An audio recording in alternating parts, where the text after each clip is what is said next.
need to fear say was back. Ghana Bar Association, because of Asem say, Obiaka Semna and Supreme Court for the and I judiciary didn't. I don't go to a fiasintino. Almost boycott courts for 1 month. Nana do come be. Nana do so no dear. Or Aquenia say, Nene courts do me dear one or tia. He can join the boycott. Now, President Ahmad, you know, Nipa. It is in a judiciary in someone you know kinds of can. Abra, Omo call court 2012. Omodi Nkuguomo. Asempa and before can kuma. Say John, when you see Pieso, and Cassa Sabi in Pebiasa. Justice Atuguba, Nemusa Bosom. Where he? Satana Nado, or he Satan on your lawyer, Nasabi Otomako with him. No, your lawyer. He didn't remember so a lawyer until he needed to protect the image of the judiciary. Progressing as a country is difficult. What you are doing is a justification. It's not justification. I am opposing. I am never. I'm dismissing when you know. Mama, because I'm not saying Nanado need Gwafedami. Only Aquenia Biaso Metu. Who then becomes an authority to address? There are no authorities. They should not come and pretend to be authorities. We don't need any authority. But there's an attorney general talking to the effect. And I'm just attorney general in Nabako saying, or soon president, or no FTH, he protested, went on boycott. A proteste. Strike say on no lawyer no on court could defend the client because Obiaka say man in judiciary need there. I'm watching the merit of the statement. And I say there's no merit in that statement. It must be dismissed and tossed. No, but the statement maybe first of all Asante na omanpeni mama kan. O say Ghana ha no. Ene enimonyama nka judiciary ne wo no eswati. O mai ni enye president mama pen akasa asemi. National Security Minister ana na akufo do ankasa power no. Urakandapa we jina judges enima ka se kwa afaso di omudwuma no toto oman ne ba mo ase nti omo hwe nya bibi wo ho but are you no worry meba eno dan chen a CDD4 through Afro Barometer I think round 9 abeto bia se GD ana Ghana fo e wo judiciary ni mu no se wo sese Ghana fo no ache mu ha eswate by ohanche mu eduonu ba ko 21% in the last 10 years. So there is empirical evidence. Say Ghana for the many to form dinner who say in a year air cost in the judiciary no and 3 years into some young baby. Now omanpeni dada Mahama eka ho asem a Gwafedami susu on when you be catch some man in Kasa. Now on Kasin. Who is Gwafedami to purport to teach President Mama what to see or not to see? No. The second point. You call on that tangent. Yenya solutions to what we are all raising in this country. A big problem for us. A big problem for us. What's the problem? No, say young pie. No. What fascinating crew? Say one why so unfair grant. A big problem because the Bribia over table now. But say when your mind on bit to me. No, me say getting the solution to the problem. No, me say but Gwafedami is not the solution. But Gwafedami me say Nana the Danko. These are not normal people in the country. They carry a certain power. Now what power? Now what carry power? Me mama me see me chire mu. Me ka chire wo say. Hwe ene no ese e ka nokre. Me ka nokre. Me dia da ese e ka nokre. Ne kwan so ano no. Gwafedami Nana Akufa they don't tell the truth because of what they said. Say Ntia Omono Abayo spokespersons of the judiciary, and they say they are the direct beneficiaries of the young Yesuse Eye Otankuwa anti-party you suffer in the judicial system of Ghana. Na Gwafedami Nanado are the beneficiaries. How are you arriving at that? Me too me Felix. That's an unfair comment. Mama chiro I would see mama chiro mu anka beti ase. Me atie ne say nipa bia wo ho kwan. Say bibi hana o kire na dwen wo ho. The Gwafedami Nanado ye no. On be so kan ye kasa bo ahye ye because they benefit from the lopsided judicial system. Ayen ye sofa no. Hwe ye Ghana fo. Nanado nye Ghana ni nsene me ana President Akufo Addo. Ye nyina ye wo chefa wo Ghana ha. Ye nye nkoa e wo Ghana ha. Obi nsini obi wo Ghana ha. Ye nye second class citizens. So you say judiciary ni ye ni ye e beka. Eno ne yaka no ma me fa to mo hwe. Me ba over to aso. Since when? Anna the former president and your good self. Say judiciary and your papa. Says well because a shall say bit my boy. Is that the same judiciary 2013? Or when Mudin year? And no. Now when I catch you say one case and you shall the castle. Ebi kind and yet 2020 outcome in no man pedi ma make series of cases.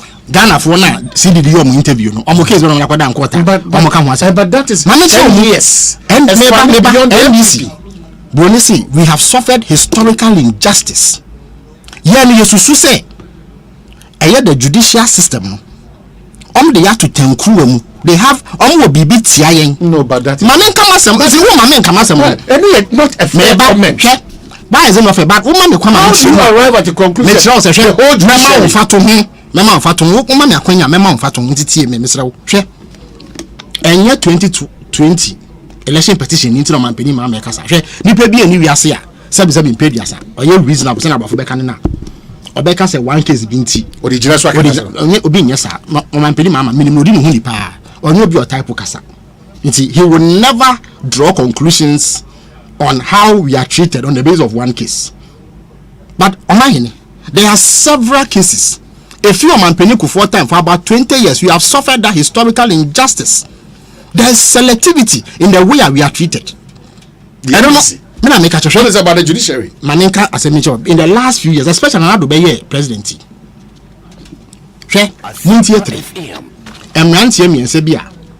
Na omodo omo edom ana omodom NDC sabre no. Eko kan kasefidi ana ensem fata efa judges ho.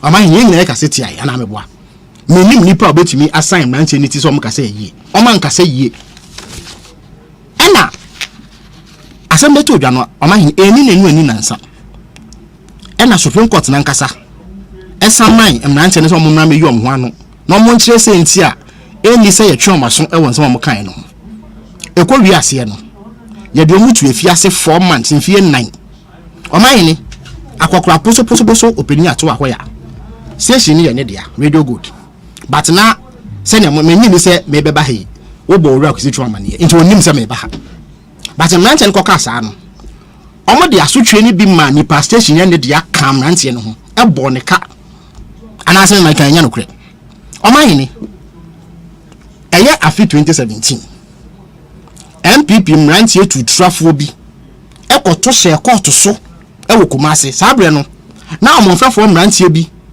akwa eye regional security coordinator no mum aye na yakaka de atete na emfa mra kwan so yedom ko gina court no omonfefo a omo Delta Force etutire kuo no mu no ekoto she court no so aburu ni pe wo ho no ekoyi nipa ni pie the same judiciary bepe me ne hwe omanka wo NDC fo mrantie de omo tena radio so ka asem a emfa kwemu nsem fata efa judge so a yehwe omaso na MPP mrantie de omutumi ko tusha court so e buru ni pe wo ho eye etu trasem no ma from hodi the judicial system doesn't notice it right fencing Omanhene fa chana na ko good morning Ghana e dina kamenu atosu mienu sa muntie 3 asem ya omo se contempt nti omo de mratie ko tu fi ase mfi ahin mfi 9 sorry boso me 9 e bo mo ka be 10,000 cedis each ana meboa ba Omanhene me ma me ka do credential me eye contempt mra no me ni omo a efo aso no nya adwene nti sabi obi a me tanfo kra no me mo mpa ese yemfa bi no but say yesi ye de adwuma de a Bonisi say it must be applied fairly and equitably enisi ye husi ye nyimu there must not be selectivity ye didi muntie 3 mrantie no say wo kan wa danfo kan Japan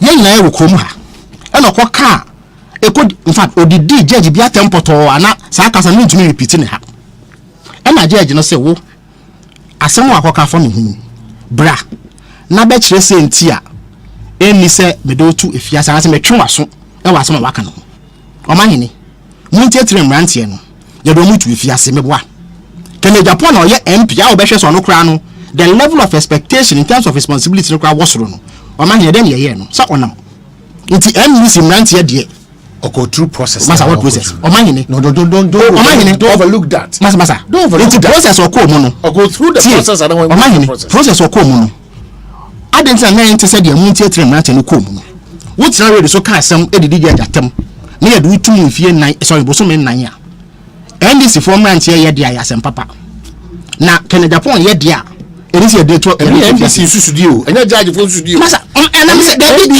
Omanhene say because Assembly corner anko Omanhene agbonye Omanhene ye nyina ye te de muntie tre kan meboa ye nyina so ye te de Kenya Japan kan meboa na Kenya Japan de na ya atemdidi na nya atemdidi muntie tre de ya atemdidi na nya atemdidi it is ye do mutu fiase bosom nan na Kenya Japan ya nya ne hwea na omani yen ediniye has there been fairness and equity in the application of that law in the eyes of the NDC? No, in the eyes of reasonable people.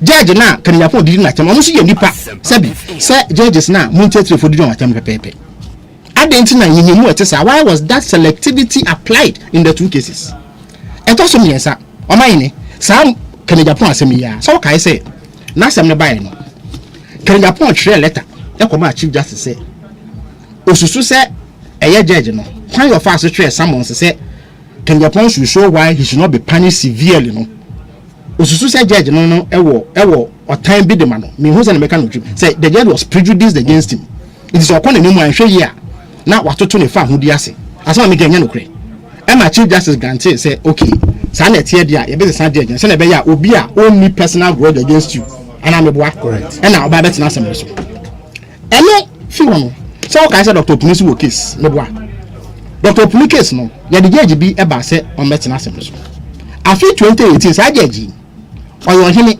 Ghana mrakra brasa ahemfo be politics na na do ko no ho e wo ne kurom kodi adwuma bia ohene declare support for Nanado which was a partisan activity but you see these are material facts and documented okwa vetting pride we no enu echi no yakwa court no the same way a Kenya Japan judge no wo hu e kan nsem bia na Kenya Japan susu say a threaten and I said the judge was prejudiced against him.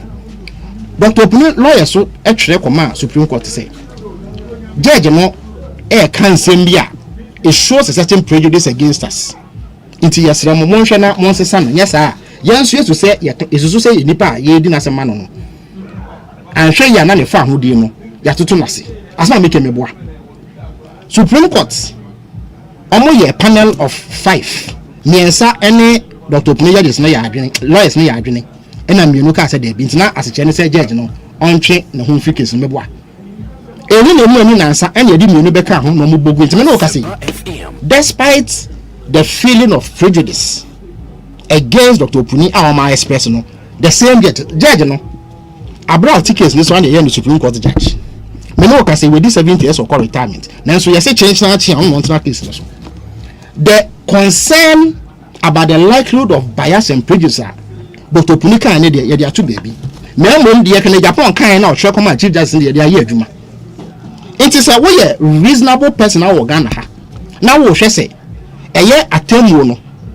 principles and asa fapema e bo ban a eye fairness pepe say mi wiade na wo so wiade ne de nyina akokota e se etwuma so na mom no empen bebre no MPP ni ye bone ne de kokota no no nya de tie didim na NDC ni de na ya twena so esi baako esi mienu esi miensa Ghana for ho kwan so mo kire say look there is something fundamentally wrong with our judicial system. It's a young NDC for no. Based on these precedents, and several other precedents lasting over 20 years no. Yes, so say the judicial system no e dey have to tenkruwem and that they have something against us. It normally and found any asem no sem yetie no ye be die tia yin. My last one, Asem South. Sorry, Asem North MP. So this am no ka say oye MP. Oje aketu abusu mi bia na so ntumi nkọ parliament ko ye adwuma. Mra na ka. Me srew. Emwa ben ene no de ye didi NDC fo a. In the parliament NDC mra ho. Anye ni MP but the what I'm telling you, neba. Me try we say you ni NDC mra. Yes. And you MP mra. But I have given you clear instances. Those instances may reservations, but it doesn't make it the way you are thinking. You have your reservations. What reservation? Massa, and no question. Said yes, Omanhene. Who should say? Omanhene. Who should say? I judge for not on certain individuals and groups. Omanhene. And I no credit. Say, you the muntie train man to if you see an answer and no credit. and no crazy can Japan. Oko didi ye jatem no ye jana na yenya. That now they are same because and when you be me who say there's fairness and balance in the judicial system. I didn't say can. I didn't say bia obi be kwa for board here. Mama ni da bi da ye mami just atugu ba court no. Yeah. Time na ye election petition. So who say abra first atu bigger. Ako kan sem bia na en say ye no kotu fiase. No ye ndisi ni meboa. Kan kranche ko ke bi say me tu fiase meboa. Even say John okodi di justice atugu ba tem no si yetwe na so beboa.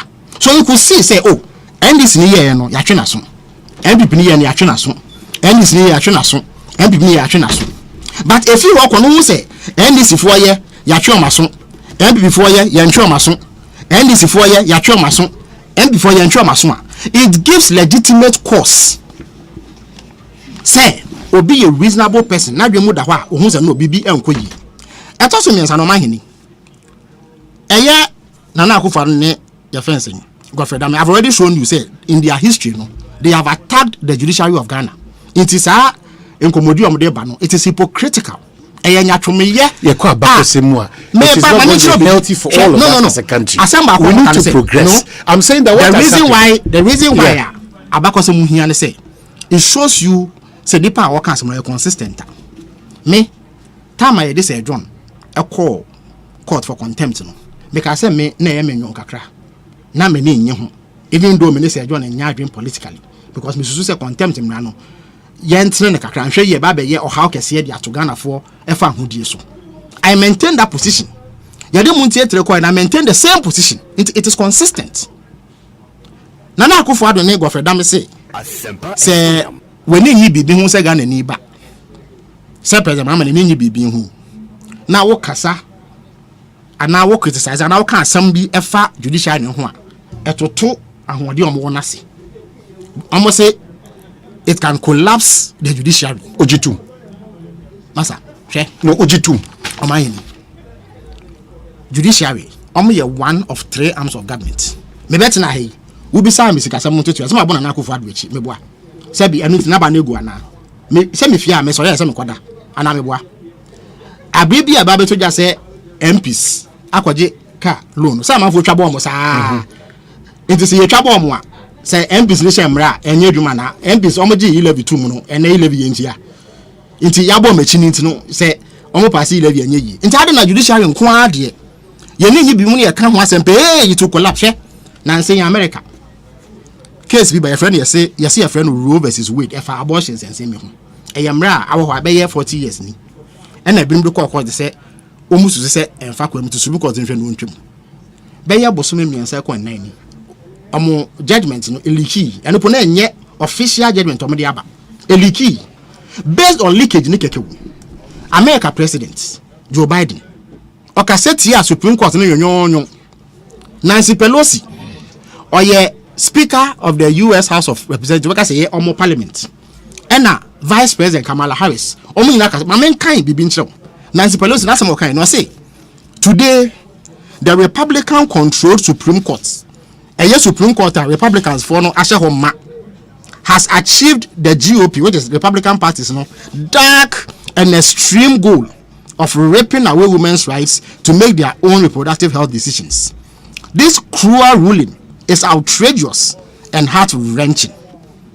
Where Speaker of Parliament US okasa no US Supreme Court enu some in pediasa judge bi anyone ho aka because of asem no President Biden or say it was 3 justices named by one president Donald Trump judge for bia Donald Trump power who were the core of today's decision to append the scales of justice and eliminate a fundamental right for women in the country. Judges bia Donald Trump power no omo na akobopo atoto atemu ase ene no editi ama ene oma wo nsensemu.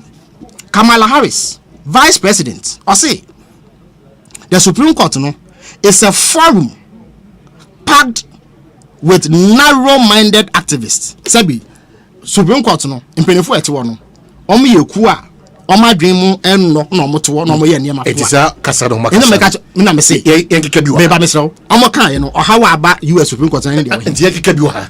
Me hwe what I'm telling you is that, like any public organization, judiciary is subject to public scrutiny.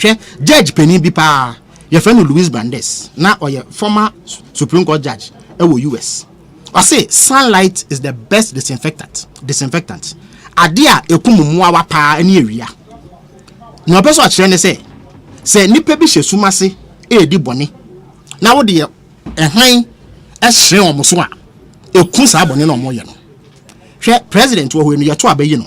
Anya hwe kra na every 4 years na eso oba na obeje mandate for Ghana for wakonya say yetutia no. Se ene nye ho ana meboa. MPs say na me ko pray Ekosiise 4 years mesa akọ beboa yeto aba judges yento aba nyi omo eye obi na appoint omo. So in terms of the scale of scrutiny, omo na yeketo akora wom. But omo ye adwuma ma wom no eye Ghana for. They are serving the people of Ghana. The people of Ghana, they have earned the right to state their position on adwuma. Na ne yetie is omo ye nipa hwe anas are me ya anas. Obi wawa down for anas. Or the video ba bontin e be kire say nipa bi omo ye make say ordinary Ghanaians omo nye nipa kese wo ye man yimu omo tumi de sabi nwan ne ba ide ni sika kakra e ko share judges mfunu mu e mo chia atemu obi eso mo bu na ye ne ye be se say nipa ordinary people tumi yes ade we ya aban ye wo tumi wa hoode no tumi influence judges ntimi yen.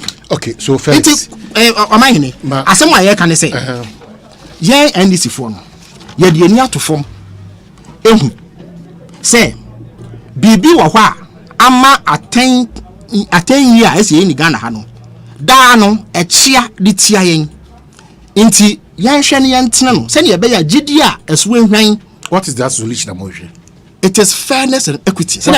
How do you define it? I will define it by saying enya se me wi ni keke obi anu wo case a change so wi ni Abra Rollins ye president no ye di nkuguo e wo court mpem bebiri. We criticize the bad yampanya asem hwe ye lusu eye June 4th ne 31st year case no ye lusu GBC case a MPP de call ye lusu case bi a JHP de call court say ministers a ya beti om dada no omo sign ya appoint om bi ma yen san beti om enti enya se ye lusu na ye asem but ye hu say we pa de attention akoso a ese ye ka na me enta ma specific cases no me kai want to me anyima chinye me say MPP NDC boys ekotena radio so ka asem etia judges na ye hwe omaso MPP boys social court so say ho Felix yes there's clear and manifest bias yes ye ka enti omanpeni Mr. mama no nsi omanpeni mahama asem a woka no enyina so mapa wo etoso me no final one na akufo Dubai.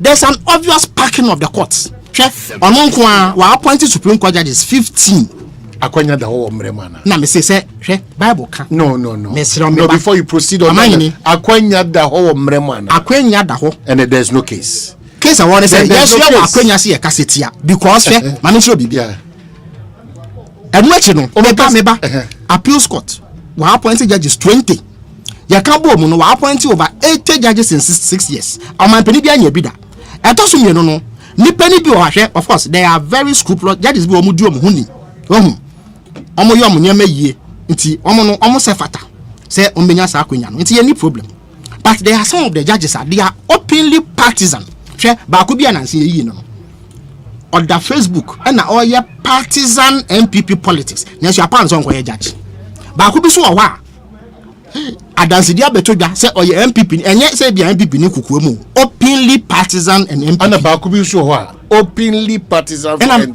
me kire say when you individuals that's the problem. It's first of all president now park court no but taya or dia park court it is obvious. No, why is it no why is it not obvious? But why do you say that? But how do you say emrama no kwan and I'm it's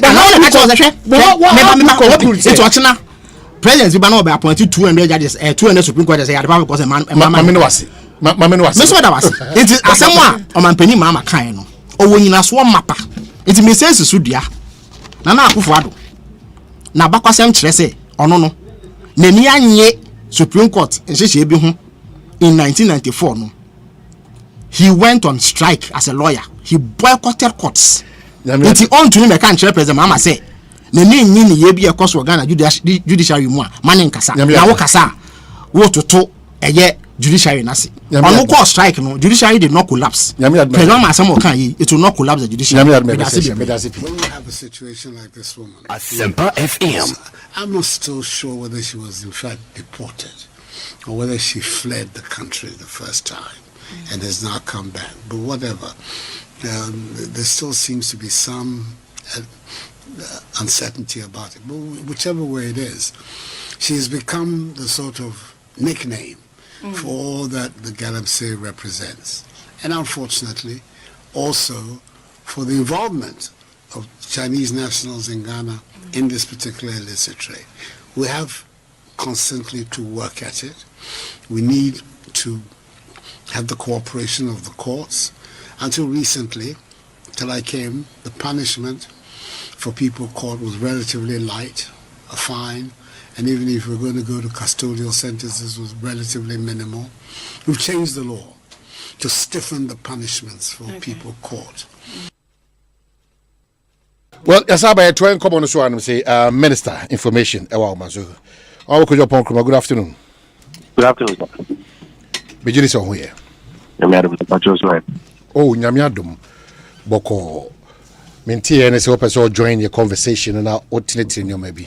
Yen ya fro na boy ma yen komo no de dikan eye ye be sha se free bar eye conference in komo na president ne framantem aproba ogusu a onenam hwede impuntu djuma ode aba hodom no. Mami ndi kan mi gidi so tie eye yen komo yedi ansa na obami unya dagitie there be me to say me wa aflaw. Okay. With the president. Now, Dominic Mamasote said, Mube Pese make clarify never back. Exactly so. And what is Omanhene Aswa or they could come about former president in Komo DA about judiciary and that of the Attorney General? When we say Asempa annual FM. bar conference, a lawyer pool in Afibia Yeko, no Musimwa or Mupeke, had to do with democracy. And the pillars of democracy, listen, there was a money. And a lot of the speakers, and yet a lot of the speakers, including the president of the bar, the leader of the bar, the official leader of the bar, the attorney general, president, Ekabi, chief justice representative Kwabena, a lot of the speakers spoke about senior Emrenim for, Atletin for, Atimuafo. Ehun komo yedino wo memu ha say kai say to o masya nipa boni bi kra bi to me eto wo so na se court no nkofo mi no kwa empai ba ko di nkunim na ba ko edi nkumu empo wani nye ho a kwan a ofa so ka no ehun hia teno ni nyina so as speakers ahodo nyina ekasa say wonti ate kra sebi don't denigrate the courts. The NDC raises a concern. A meeting come with Felix Ofosu-Kwakye. One of the issues or the up is a challenge to the NDC as a party. Say a bar across say His Excellency the President of the land and the Attorney General. Efa ekwambiso aka omukasa boa ashomu ayem. The Tosubiem they as a party omo believe watching from afar and your SCC no. Once to say your court no enya dia wono koso no NDC amanyuko no. Any reasonable Ghanaian edin ye in terms of atemu ahodo a APA free ye court ahodo no mamembo asumi anything say ade obi ka obi kasa boa ahye ye boa ka minia Felix ebianka akwanya wanya o kasai enka onya but because yanka obi akasa boa nhye ne ye minti Asempa FM. ono etumi kire na dwun me to meet Rabadin. Kwabena, go to meet we are of Yat Zaguan and Yemum. Hassan, it's a Wokana and Wuntia.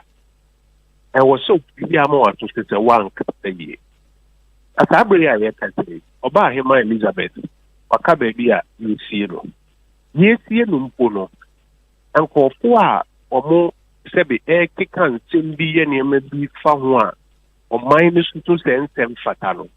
Almost when we say to more English approach, memoir, and I said Scotland, we did this away aware. Yeah. In Kenya, no question because the offer who did the custard in Tino. I said, no, correct. ana kasa ensem fata kasa egu pitru ya trentenfo ya temuafo ehu filo ya ka na woka ne ya ka waka say e dodo agent da memo ntimi ma kamede no de mra no say the court have the power to commit to themselves for contempt. Enti adie bia se be woka e de gu court n'animu ase be gu atentemfo animu ase e de atemuafo anim betwiti form ne de anya Ghana mranko a wiase mra nyina ye ma kwan se kasa na emom ye say sebe ukasa ka ukum obi agidi wo court tu ta woni court nya adwen a obi a nso wasene se men kire wadwen na emom men ke kanse bi a bema nipa dodo agidi wo court no mu ehihim bibi ti say so court me Supreme Court here ko pattern by me ko bi court now back up na wan fa nyina so bi am betina wasemenachi na say ajaje foni na ebutia wa enisa wo ba bontina beka say the fact of nyina butia woni tere say o nyina am pe wasem Asempa FM I was so who say kan decision o mo make e nyina to om dey om decision no na mpo be attack even with the most violent of language attack ruling no may attack court no nti so attack court no dia we are seeing na anya Ghana nko a ebeka tell say wo ma wani atra wani ton enu nti so obi kan okasa boa ahye wo yam tell wadwen but men di court at men di judge for no atem.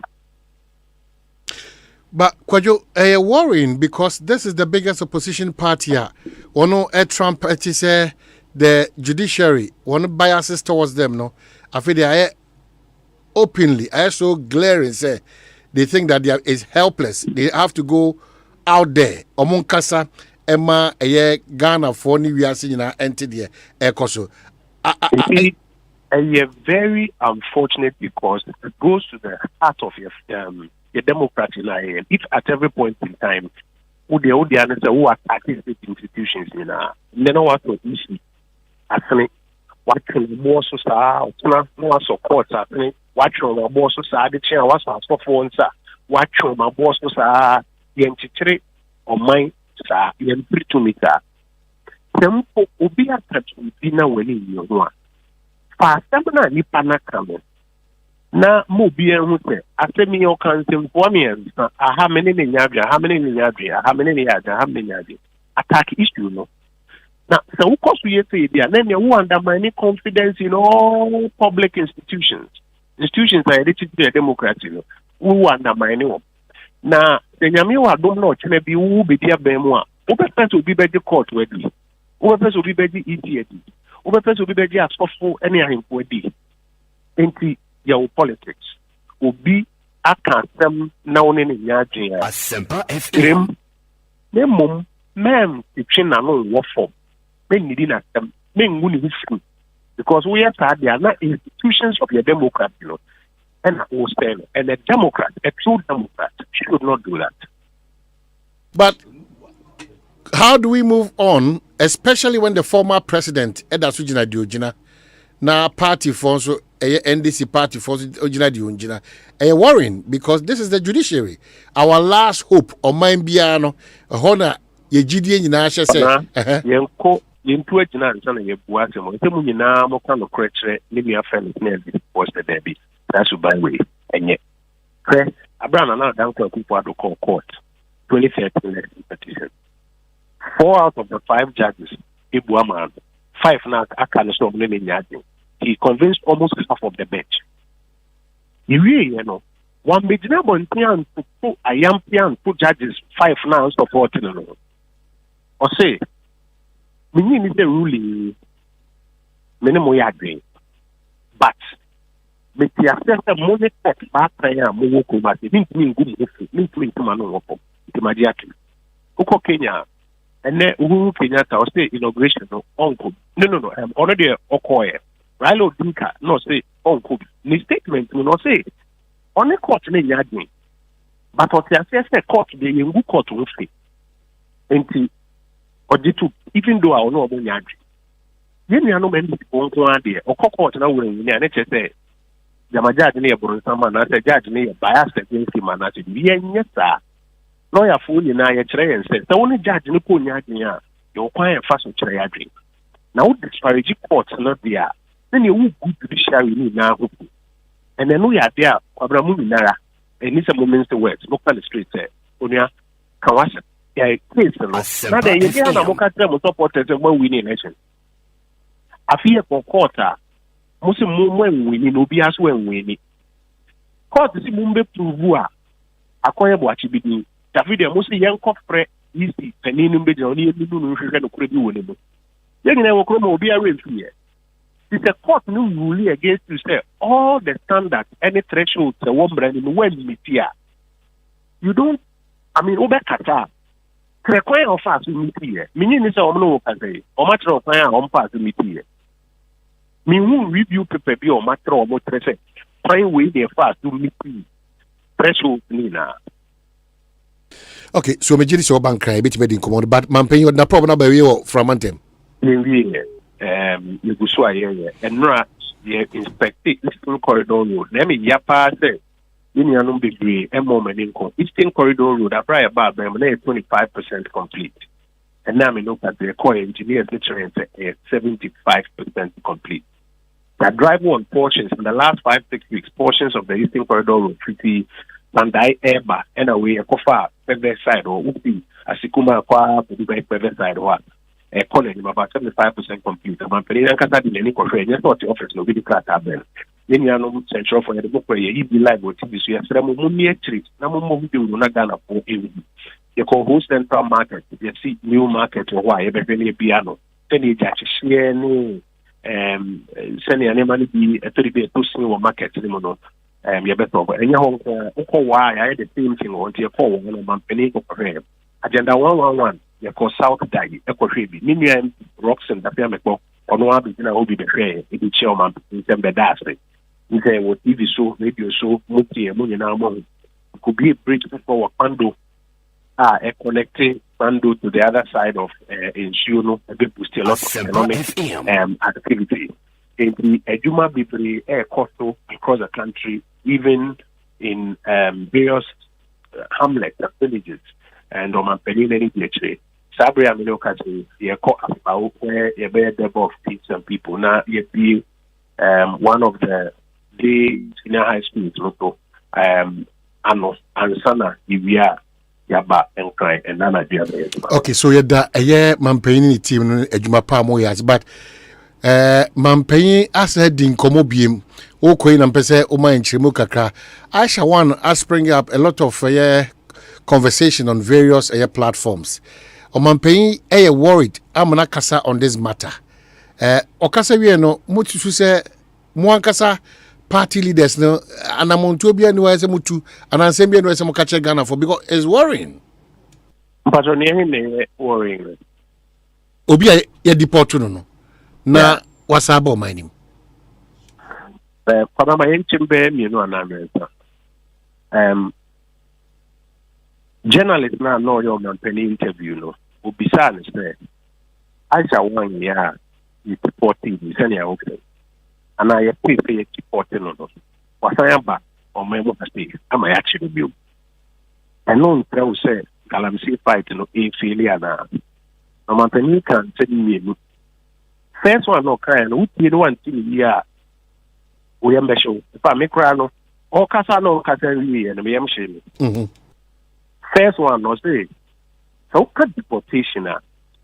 On your issue, whether a deportation, and now say, your man, oh, then so you will be because the deportation, either say court order, and now say Minister for the Interior, if you say, yen show, in fact, uncle for rules, I told you, I do not play more, your coffee to play no.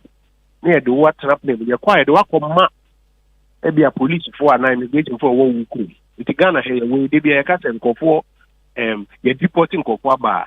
Say you require your part to deport to Amba. Maybe crying in anything committee US for the Kopo people and attending much any woman at the end of but you will repatriation and no immigration for Eddie Krata and then Udo visa be do a port credit, Mr. Kata Mountain, which I need to and I say it's a revoked. But the first part of the comment also on your say deportation and voluntary one need you, but be that as it may no. Mamma no dear best anonymous with Galamsey, Sebo and Wukumasi. They are in near partners, Kwabena, Bequading Kulim Santo Quanasun. The only benefit a Ghana security agencies working with Ghana citizens, and a man important be well, Memo Hatia. Yes, he was certainly as now farmer kata, Una Uchada, who say no other into Uti Potokas and Ompe looks. Once the thing in the look, Empono Ghana security agencies, you know, any tip of 2 and 1, or Massa you must have or that abana catching. Attorney General actually over prosecuting for the new offences and the former offences are not if it's actually prosecuting under. And the question in say Galamsey fighting Abayani also announced there Abayani was Abayani little anka Mammy cry actually you more they didn't know Kujina port said wiki a die million or so and car embassy but because Abayani was so into Abripiano the effort I was there Abayani anyway and the effort you do so and we are hoping to be making FM.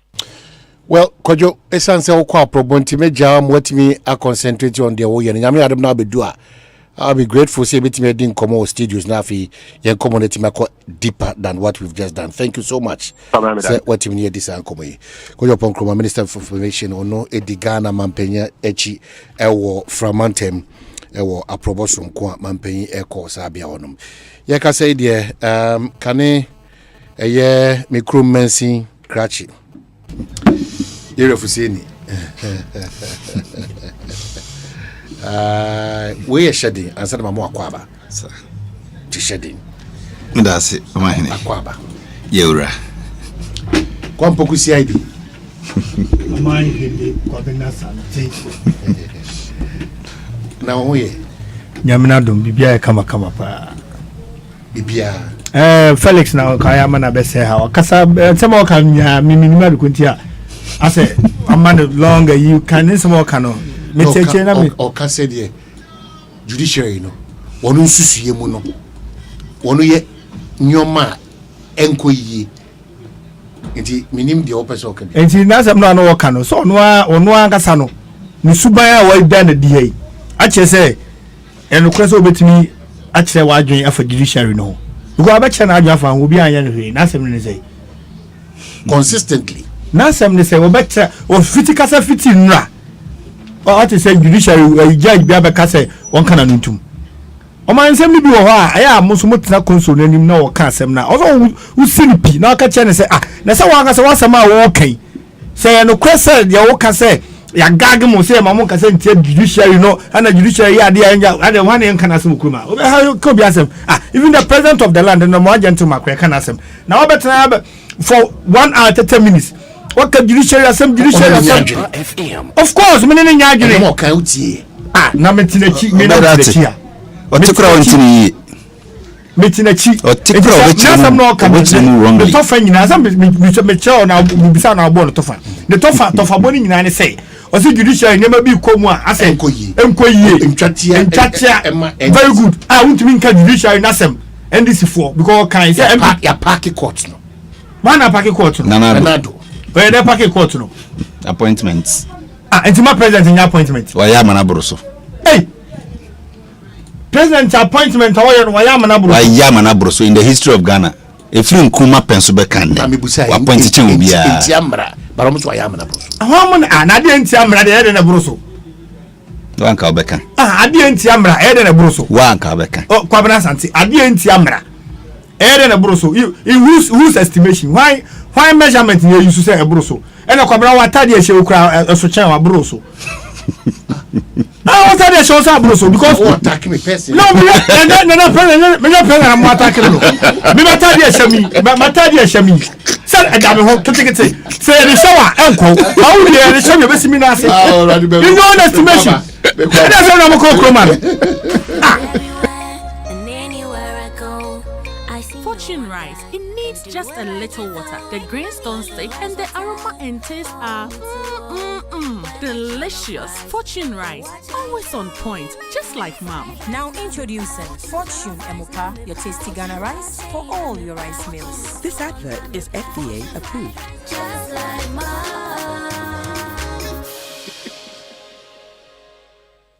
Mididio Seibunsu Femi Obi, host of Ekosiisen On Asempa 94.7 FM.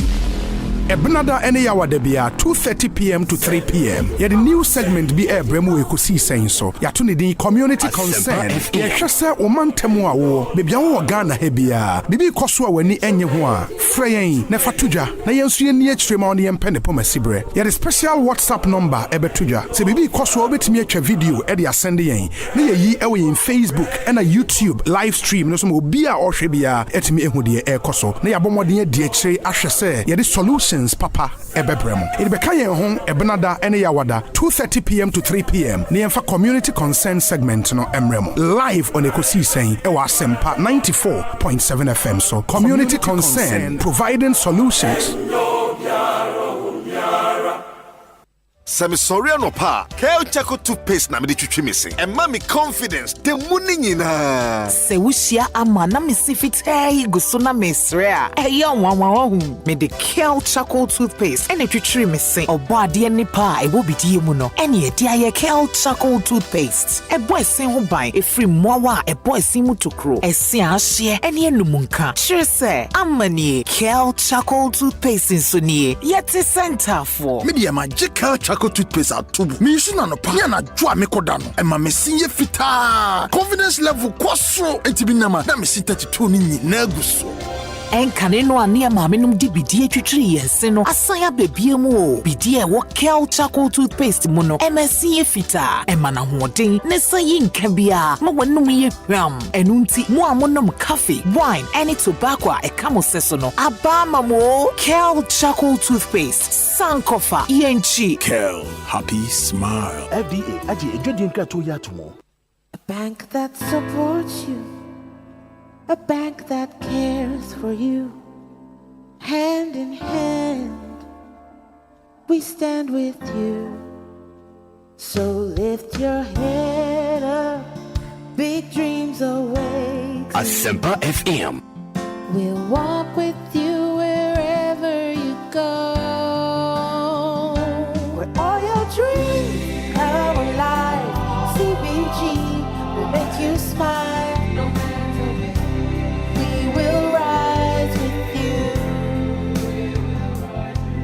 Your business will flourish, your name will stand out. Solidarity Bank, CBG, we stand with you. Oh yes, Adom Praise, Adom FM, yeah tough, Adom Praise, yeah baby. See me here seahorse engine oil no be say see I said they won't hear seahorse engine oil. Session hey ya and a product seahorse engine oil one that's here. Natural. I'm here driver for aboya ma sales aya ni sales kit one. E bi mu crumple to me et your work and pay. I'm a bi ma ba car owners. You hear? Bibia no po. Me that Thomas a menyi bibia enimpo ene me ni seahorse engine oil so ho agro. Share 15W40 CI4 e best am brand new any home use car say e diesel and petrol especially cars are one you know e very strong. Na e good conditions. After 15W40 CF4 a year Emma diesel cars and Kitwani akese nyina da. Titru any cars away so Ghana hakakra. Na wasa o gearbox bia oil papa bi. Seahorse engine oil sana masahwe na eye papa pa. Medi me ho bro. Menti wase woti ha ama transport owners efitafo adanse amudiafa Seahorse engine oil ho. Anya no nkwa 40 year usuma motor bikes and 8 year for usuma gearbox na ade nyina. Seahorse lubricants ni nyina adanse nkofo di. Anya kan ko ba bia ye ton engine oil ko pebito. 0244 577 559 and 050 119 0488. Franco Franco Trading Enterprise. Asempa FM. Samsung nie, Nokia nie, iPhone nie, say your printers, mobile phone, accessories. Franco Trading Enterprise. Afa ono ani TV. Aya the satellite, any ultra panels. Abomuma. Facebook. Sauko Franco Trading Enterprise page. Nasa likes number 100,000. Ayo mwa. Edu omuniga. Sausu na www.francotrading.com. Android app. Aye Franco Trading. Instagram. Aye at Franco Trading. Nani pabadi for dosunti. Franco. Edi momo pay code number 189480. Your branches on the Bebre Wagana baby. Nemo head office on the Twaya Dabraka opposite Roxy Cinema. Tema Franco Community 1. One waterworks ne here. Cycle. Aye opposite Odor Rise. Madina. Aye 100 meters away from the police station. Kaswa Franco ye opposite Kaswa Polyclinic. And our prayer number is 0246 422 338 and 0546 133 188. Franco Trading Enterprise. Still phone Papa Fie. And you're not going. What's Meto Storm Energy Drink, Puma Soft Drinks, and Awake Purified Drinking Water. The beer 10 packs. Hey, Ade, who to Akoton? For the where? World Cup 2022. Miss Stormy Ho. Bekalake with the Sakunya Bama also best Stormy World Cup 2022. Akota Black Stars, Chino, and one is over to Storm Energy Drink, Puma Soft Drinks, and Awake Purified Drinking Water when it's a pano. Not just the 4-digit number, a wobble to no short code *78#. Now select the option 2. A Munumuwa. Who bet me a Diatadia bits of fridges, TVs, microwaves, phones, and the products one was Swapia, a Frika Sapraku Company Limited. As some debakune say, Posumi be a dry, yano. Who bet me a nipa, a befan who can yina. Amu Kwakata, Akusha World Cup 2022. Inti Koswa Toby. Distributors ni wholesalers. Monto 1,000 packs. Nienchemo 100 packs. Free. Kwachiwa Chadia Wakasaprako distribution point Bia Bewo. Promotion yi Koswa NLA Caritas platform so. FD and G Daddy and Kratoya to Kaisa Jishawo home. Why are you born as a winner? Be a timidity or brabo. I'm not now there. Wouldn't mean the DJ. As some city every cross or what wouldn't mean Sribi. Wouldn't mean Bowa bedroom manity faso. Who be one away you from Mamma when you guase. And go and was what who flash your boa pay. No stop cough. Stop cough. A year one per poor rubber quo. Beardy one dance here. Stop cough. You only syrup in the lozenges man penini mofrena. A pinfonia batter a woman of friend phone who or doctor answer. One num no slow want to walk. Who doctor. Stop cough. Every Let's chemist. Stop cough. Taiwan ball. It's not just a game, it's passion. It's not just a game, it's pride. It's not just a game, it's unity. It's much more than just a game. Embrace the win with SoccerBet. Bet on the highest odds in any SoccerBet shop or simply download the SoccerBet mobile app and bet anywhere. With SoccerBet, win and get your cash instantly. SoccerBet, your best bet for sports betting. This advertisement has been vetted and approved by the Gaming Commission of Ghana. Bet responsibly. Gaming can be addictive, not for persons below 18 years. Hey, it's me pan and me kita mi amike. Ecobank, me damase. Shy, cow than you. Oh, say Ecobank, yeah, cruising. Once you bet me a cruise, one casa okay. Esani Ecobank Auto Finance Package in tea. Koyen card dealers are who do PI no 1 year Juma baby. Ye ka dawa kumaso. Say a new car, say yes second hand. Why your mouse special discounts. Ecobank side and she share pabe boam with your car no kenina. Your mount interest rate and from cry, ebe bring when so. Oh, so when your accounts work bank and money how cry. Sa when ye da homo bia. Ntien so saka no dae keke. Abebwe wie. Preto free 0800 003 225. Anasa ko Ecobank nkra bata bebia na busa Ecobank Auto Finance Package. Enshe kakra wo ho. Ecobank, the Pan-African Bank. Mididio Seibunsu Femi Obi, host of Ekosiisen On Asempa 94.7 FM. Ebnada any hour debia 2:30 p.m. to 3 p.m. Yet the new segment be a bremu Ekosiisen so. Yatuni di community concern. Ye shese omantemu awo. Bebia wo Ghana hebia. Bibi kosua weni enye ho a. Freyen ne fatuja. Na yensu ye ni extreme on ye mpene po masibre. Ye the special WhatsApp number ebetuja. Se bibi kosua obetimi atwa video e de asende yen. Na ye yi ewe in Facebook and a YouTube live stream no so mo bia o hwe bia etimi ehu de e koso. Na ya bomodin e de akire ahwese ye the solution Papa Ebebrem. It became home Ebnada any yawada 2:30 p.m. to 3 p.m. Near for community concern segment no Emrem live on Ekosiisen On Asempa 94.7 FM. So community concern providing solutions.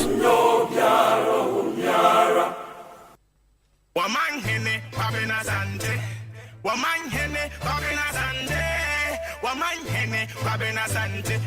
What I say, what carry I want it. 12 minutes after AF5, I Asempa 94.7 Ekosiisen Jumedian Naguswa Uti make out say Sasem pharmaceuticals the one product now just freshman capsules, fresh lady capsules, fresh cool capsules. Ebiani the mixture no boost your immune system now for lady capsules. So now that time of the month, you know man so mo confetia na wono etis no if you precope e dia mom freshman capsules so Emauti apostle ye bema mu ana fresh cool capsules no ekutia koko e okwanso kwanti ene se koko hawa adwuma sunkwa aye Sasem pharmaceuticals for ya amount. And my life insurance company limited Eddie my way insurance na air bro and Eddie obi nimbrea eye yade air to na emom yade to mpofri mu bia na akwanya sonko da ho ma so betimenya prekope 15,500 to cover in times of critical illness and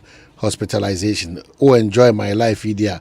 Not just say who say oh could dial *165# or MTM no so na fe wo follow prompt no register sisi na bibia akokama ono wetiasi na watimi wona di enkita ho eno achinso frɛ customer service phone on 0242 439999 0242 439999 na bibia timi akɔ sɛ nye my way kase no way very important sɛ nye my way insurance kase no way na fe yakɔ hwɛ niche chocolate drink and sweat kwan made with Ghana's finest wholesome cocoa. Niche chocolate full of delicious goodness and rich with vitamins and minerals. Inti kope niche chocolate drink be eto. A bar in 250 ml bottle anafi a saba in 180 ml. Inti kahunu se yawakesi oho yawonketo onum busuan and ankra can enjoy it. Omaimu babia oko your malls nibi oko Melcom oko Game ShopRite and a petrol mats and so obenya bi honum. Fre numbers way 0244 371818 0244 371818 no timi no din kata ho anase 050151 8883 050 151 niche taste of Ghana in the Niche chocolate drink be ebebo ewo kwanso nkuso Seahorse engine oil eguso kai say emfa engine oil bia keke enhro ana engu okamu rather mesre say taxi ana say trotro ana say wow share oka ana heavy duty truck bia edu bra say so engine nkwa dia Seahorse engine oil asem ana making compare chira kwa na fe dijuma kwanso kosokra afi ya sure wow you see a product ni bia say e engine no eche rough e na hoden sonko enti kopɛ Seahorse chira kwan na fe pebito na bibia enko kama enfama Franco Trading Enterprise phone any ho akwa bia ne TV enso no obi on and afi air condition afi ope air conditioner or Franco air conditioner every 1.5 horsepower Ecosi 2.5 horsepower and which one say our smart TVs are every 32 inches EcoPem 55 inches tabletop fridges and so are available and afi phones ahodo nyina say Nokia say Samsung say iPhone bi an unya bi ato honum okom shops no so one bema discounts from kwam watimi one edi edwa Franco Trading for on 0246 422338 and 055 5939316 na watimi one akasa ubetimi so download the Franco Trading app no on Google Play Store and as I call on website on www.francotrading.com na bibia timi akokama ediama Franco Trading Enterprise still phone papa efi ene honum Clement Poku a friend CID Omanhene Atenase Akwaba Omanhene majeso dada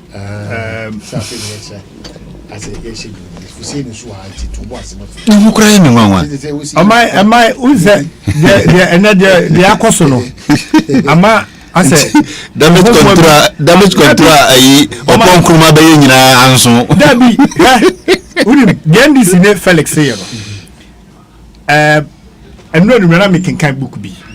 Book wi. Wo dem fanto so ayi twum Mumfa to book so title no. O ma we ka title no mu. Mo na mo practice you. Kai title. George Owen. MPP for su ba mo governance o mo practice no no. Animal farm no practice. President they are appointed judges call Supreme Court and answer call be a wa party. Okay. Wa over park kora. Me ba. Munya botre. Answer me dem ko no manu makrom na mu dra kuroti ayi prebu. No manu makrom wona prebu. Since 1981, ebesi the year 2000, when any opportunity appointed judges, Okruma. Many do come, my year do come. It's you, whatever. Maybe some do come, maybe some will take a some do come. Because some are mechano. These are facts. What kind? I know just support me.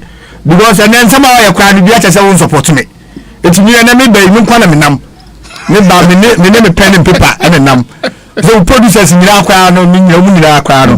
Oh my, since 1981, ABC 2000, former president, the late Jerry John Rawlings, or your appointments, echo courts. President before the baby, President News baby, President Mahama Nakasa baby.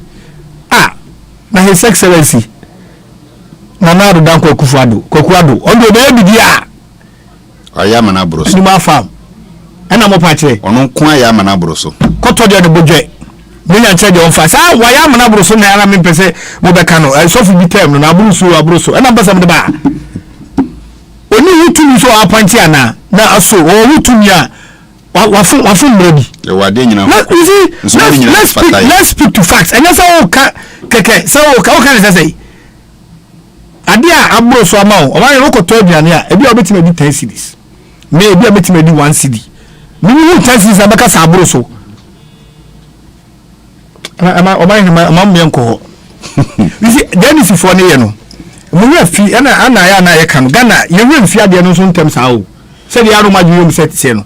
Ye wa ha o man ana the national chairman of the NDC Elder Ofusuampofo audio bi pie ya na amanfo susu say ye ne voice pie ye o my dear NDC fo ye ni nei e pare ne wo audio bi ma o mo ye o mo practice ye audio na ko meeting say attack judiciary ye nye say adu bi no mo ye no and judiciary mo bo because judge ntimi ma bonten be kasa na say judge ba bonten be kasa say de me kwampo committee hai na o kama wasem bonzoke nyami nya bonzo DC for lembele ufi say we judge ana ko mu kasa ma guru so asesa bre sabe ko kam want me kasa eso nam so ya politician na otimi ba bonten no so ba be kasa no cheche ni nsemu no o cheche mo se nka mu buo no kufo so cheche mo se ka mu buo no kufo sabe tie na judge adwuma no eya na oath na omo so eno eya na echichiri wo mu ma ne ma bi wo ho a omo ntumi nye obi anka say emu obi criticize the judgment of the court enye first time I be criticize the judgment of the court me in the 1960s many and women better but yet you be kind re akoto en 7 others JB down kwa the late no ye lawyer Emma agric minister papa e ba fo akoto any 7 others e do mu ko court PDA say do mu ko tum so akasa see ye do mu tum wie na ye judges number rule wie no JB down kwa mu kasa ho yes mu kasa ho because anko yi amawa na say won ti ase a emra no che say oni judge ne nya adwa na no court ne nya adwa utimi kire wa adwen uche wa adwen different from say we attacking palo uche wa adwen oh man wa de osma kai de me ne won nya adwen me so ma adwen yem say aha dem no won nya adwen ha dem no won nya adwen ne mo me ba na me ba attack o say o man sabi wa de wa sam na o kai no sabi enimu a na I'm attacking you anya I adwenchana make sure me no won nya adwen difference e no former president John Mahama now some no kind no anya say o criticize you shall know no or chastising no who single out the chief justice of the republic Mameka in 2009 time NDC the late Mills bar power no. On say na I say gidi bi ba when procedure on leave when call appointments be near Pamubi. Saboba Kaya Professor from Paul Boating also o Kolebu. Anabwa o Kolebu no the then health minister aye gidi proceed on leave ya pamo ko and a professor time the books or find a pen no ko ni fie unim say kiki aba ye nyina no me kai opanyi ba ko mi money di ni book o twe o mu say emre bi o yare ye nya akoma yare that is the same period na NDC aba no panyi NDC ni pa o say so when share professor from Paul Boatia and Kebia owi me de link say NDC Felix abetra ha o kasa bebre no emeri ba ho one way assembly abeba no so when share judge for ebia na asamato it is a judge ma ruling untumi meka say ayi odi asem kokota no asem nya da no say ebua ma dabi yenye de baby a wana ka kire o wasem nya da utam asem bia na adeko o say consistently ni say na that means who say who do omudi akonyina no ene ko ma fa so modi o nsem nyina nsem do so adeko no consistently ni nyina mo ha ana atemi je ka wanta na o say the court is not a messy chamber. So what banner you say oh you mo bona what be that once more dey call with a petition here your mom service we petition here dey call you o man o mo so mo ko nyina o mo so mo ko nyina ku kan nyina bom allegations so mo nyina wrong I would say wrong aggregation and vote pardon o kan nyina bom total figure no 6,622 total figure now 6,622. His Excellency Nanabo winning with over 500,000 votes. Exactly. It is a judge be a transfer so oh my judge be akra or class 1.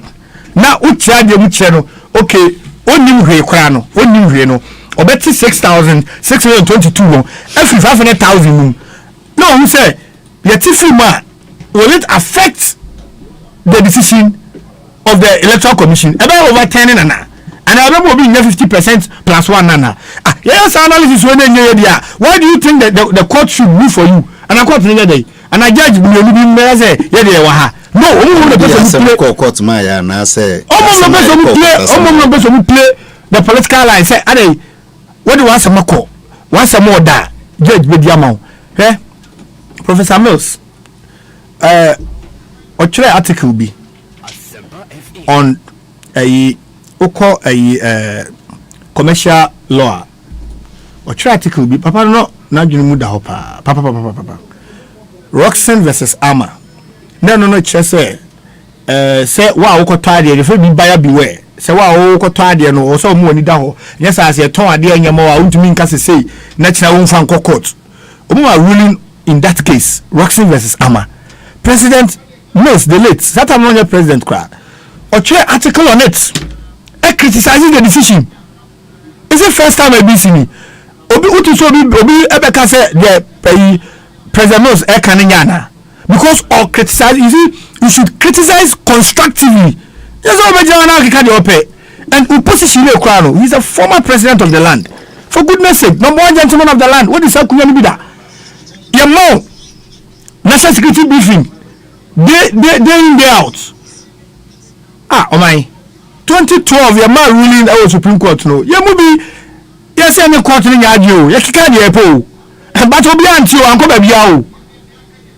ba bia na fane say that time na former president Kufuor so we press conference no akasa say e bia court no abu attentia almost am nyada we wait and kabe career day and only problem any power no na say asem no kwa no say nka oka say bia asem court no decision no onene nya adwena ko bia any problem because say the first time obi no court decision nya adwena no but to single out the chief justice say it will take a new chief justice to repair the to repair the broken image. It will take a new chief justice. That's one single out the chief justice. And today the judges now can do and can no any problem by chief justice in hey sir no problem pa and count there also contracted any 2012 mo share white aye wuli ma mo no and then am de na ye de mo dia sama kwa ma asem no odugu sanyani a enka hwe no nke wuli amaye no na ke ye yie ye fra ko bi ni bisi ni ye yi agents abode dabi o se so agi ani na mu say yes ye so bi nkunim mo asama mo de kokko da na mu ni say em fadada ko mo aka se na mu ni sasai abetra ha kasa 1 hour 30 minutes afa judiciary ho wonsam nyina kan nyina say ye gagemo ye chechire mo ye mo obi ntimi kasa nta judiciary mi wa so wasema o kano e asema e judiciary enti asema o kano ni tiri ne nine way e way ni ti ene ne nine way nukwe bia nim nukwe biara enim and I former Supreme Court judge Justice Pega sama pano so tre rulina case be I Martinamidu versus Kufuor. Ka senior that's how we represent Kufuor court na judges no do na call say Martinamidu asem o de ba enye de Pega enso say Martinamidu e wo ho kwan na asem o de o use phrase bi o say you will not be a tenuous soul just say on metina bench no so na o me ye munyo wa de na agye ye no sa no be kire on fa ne say o mu nyine ko benkum to nso be ko benkum na o mu nyine ko nifa to nso be ko nifa da bi sa na practice no etie into the attorney general to me the forum he chose was the right forum because every judge in this every lawyer in this country is a potential judge. Unya be lawyer utumi a judge man ye and former president Mahama so all case answer no oka woni ne party and lawyer for him and she say ba conference na hono ya lawyer for na ahia dia and you see be chechira abo no ha na wo say san re ija no to so no so ekoka nsem wo ho no tirem no chese de nsem tie nsem o ka ya de papa o ka fa president Mahama ho de ndem anka papa o kafa no ho de na manka ade no ko o de buy no sa 7 pages speech no ka me so makai cause o ka some papa for president Mahama ho de nya no so kan na ba ko pe na mafa na mo ka na de ka ya papa fa no ho de ade na mo meka na mo na baso fantastic attorney general by all standards by all standards minimum who dem mo de ho na be match no go for the abo me my young man since 2004 2005 even no all the cases e din kunim that's what try wa ke na president here no say da be di attorney general no oba so mo wajuma oye asem so mo so di asem na o de be ko pa na asem to ye anya public sympathy ne public outcry na mo beka na are if you say judges no entimi ma bonten be kasenti yeah judges entimi ma bonten be kasawo ba he ne ebu man no yeso entra mo man nya governable en kasa man investors and scale investors mo nko because say we former president na say what o man mu na wo kasa ansem na investor bi atia obe invest kwa o ma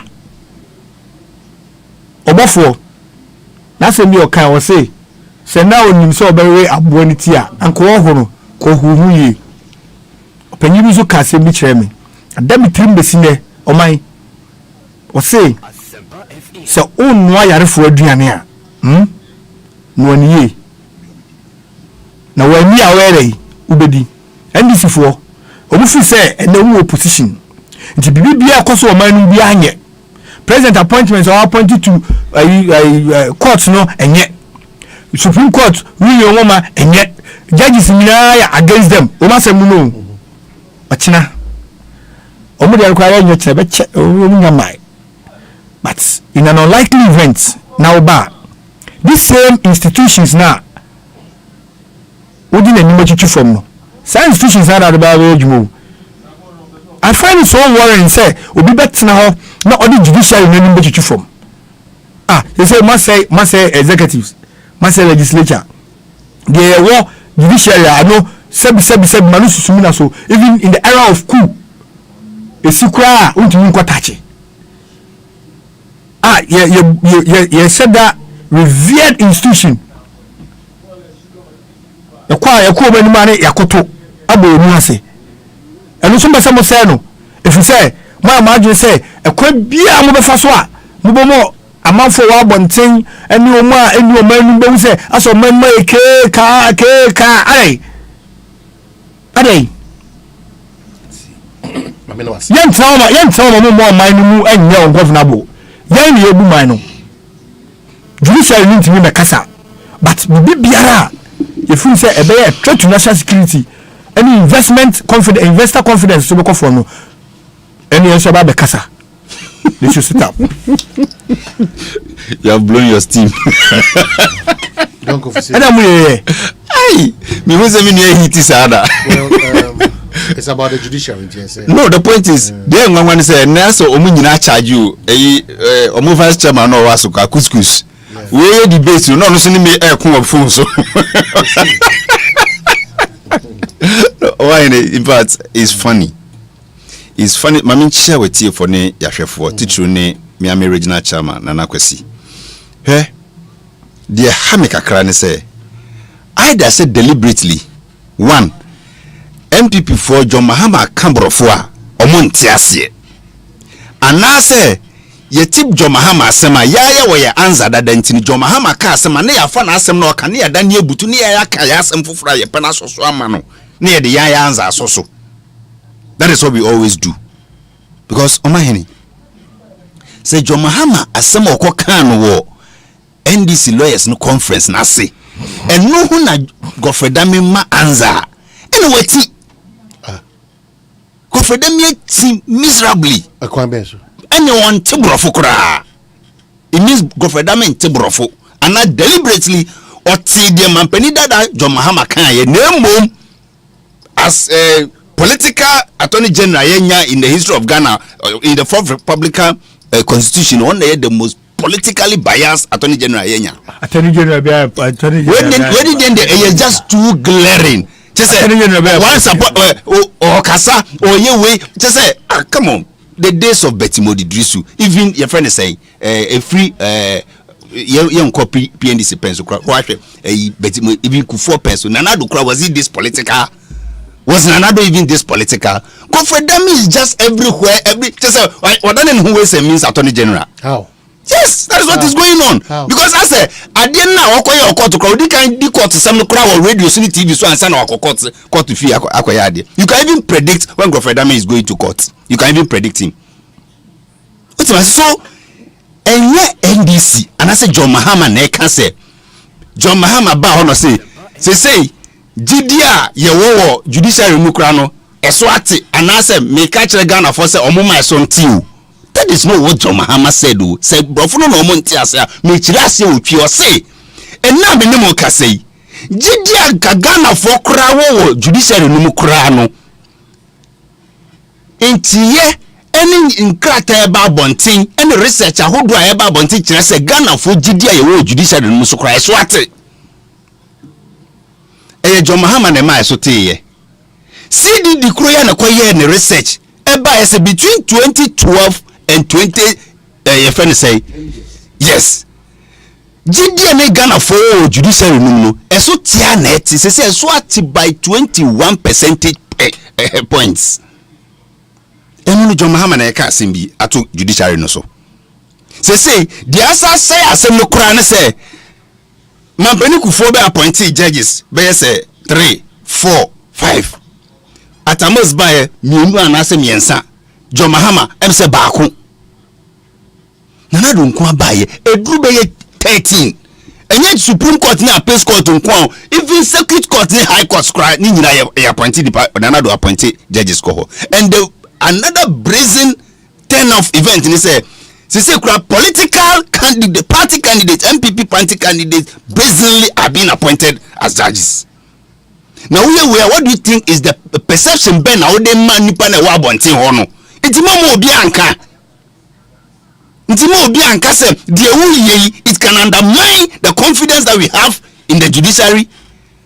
Me don't go for saying me ko ana 2016 MPP parliamentary candidate and a judge na don't go for saying ni see dia konya asem yes yan fan ko sa MPP judge ho me ko dide be na menya onumu so be kan bia ma me na me see dia nya asem pa na 2016 parliamentary candidate of the MPP on a judge aye dia asem no ko nanim me da nya jide so obedi atentere so that is the perception out there that President Mahama is warning all of us against. Brofuro na monti ase ye sad nyamani bi nyani bi amada na di eni se bi esu ni ban bi a asem kokota kwanya faswa the attorney general and the government of the day by all means have their way. That is what is now reducing the confidence Ghanaians have in the judiciary. Eno no man pani boy nyina kokko enyo man pani so kran aka minister of national security abeka chem se masa ade ne se de bia mudima ya no munhwe bibi ye o na ehu kakra because ebeduru ba bi no mudima ya nko asa e de asem beba onu no de man twena abo so onu ne de one de nyanya nkire mu de aba apre no jo Mahama de koto ne bodwe on the man in Kebi Kura because only the sebi onye citizen of Ghana. So he is only communicating every day. Nipa 6 million to Obama and say come person be president too. Do you know the number of people who complain to him daily? Do you know the number of people who check in some nipa ka kire no? It is so when you for no or catch lawyer for say me no me say mon sorry. Na aden baby ekeka kono why constitution yi why democracy ye nyina ye bo ho ban because some more court no gidi e wo mumu esa e beduru baby no e de oyuni na beba o man mu enye kokobo na ode ma ye nyina say John Mahama ka say enne judiciary first ni ye nyina ye kam ho asema ni ye nyina ye de buo ne ferie ene ka enne de obitimi bie na no ka say judiciary no cry Supreme Court abeda ni unanimous FC 7-0 eya sema nipa ka e no retreat say nsem bi say na nipa ka we efa asema ye de ko Supreme Court ho ben na no ne ya she dan ne say o say ye de asem ko when did he say that? Where did he say this? It nyesa say bi nipa na she da say ye sua wa asa ye be she da chim ye pa say na enye no bi na bi before yi. Otherwise this is just a simple clarion call on all of us ye nyina ye hwe bibi yi. What hear the former president kind of maybe as I say with TB. Recently, so badly has the image of our judiciary deteriorated that many of our citizenry openly make mockery of our justice system and of our justices. The phrase "go to court" is these days met with derisive laughter instead of hope that one will truly get justice if he went to the courts. If people are not poking fun about politics and inducements being used to sway the hand of justice in the lower courts, then it is poking fun and making statements about the 7-0 of the unanimous FC. Verdicts which mostly involve cases of a political nature in our Supreme Court. This is an unfortunate but serious development. One of the scariest existential threats to any democracy is when citizens think their judiciary holds no value for them or no use to them. And this is the security threat that the national security apparatus tried to draw the attention of the nation to recently, but was poorly received by the president and his party. It is scary because it threatens the peace and stability of our democracy, and we must quickly correct this fast-spreading notion. If care is not taken, Asempa FM, where people will have no qualms about taking the law into their own hands, because they do not have the confidence that they can get any justice from the system. There is therefore the urgent need for the Ghanaian judiciary to work to win the trust and confidence of the citizenry and erase the widely held perception of hostility and political bias in legal proceedings at the highest courts of the land. Unfortunately, we have no hope that the current leadership of our judiciary can lead such a process of change. We can only hope that a new Chief Justice will lead a process to repair the broken image that our judiciary has acquired over the last few years. Okay, so this is Omanhene, so what am I saying different? The former president is talking about perceptions out there, the complaints out there, the way people are feeling, and then he's also now giving us a recommendation. Unfortunately, yes, the recommendation is dangerous. How dangerous is it? Unfortunately, it cannot be done with the current crop of judges, especially it cannot be done with the current leadership. But it will take a new leader. Say we know for retirement. It takes a new chief justice. Yes. No, you see, the chief justice. The chief justice out. How did he attack him? Chief justice Chief Justice we. NDC for no penasa The penasa said he said the bill. Chief Justice munko playback. No, that is not even. His own posture will contribute to the whole issue.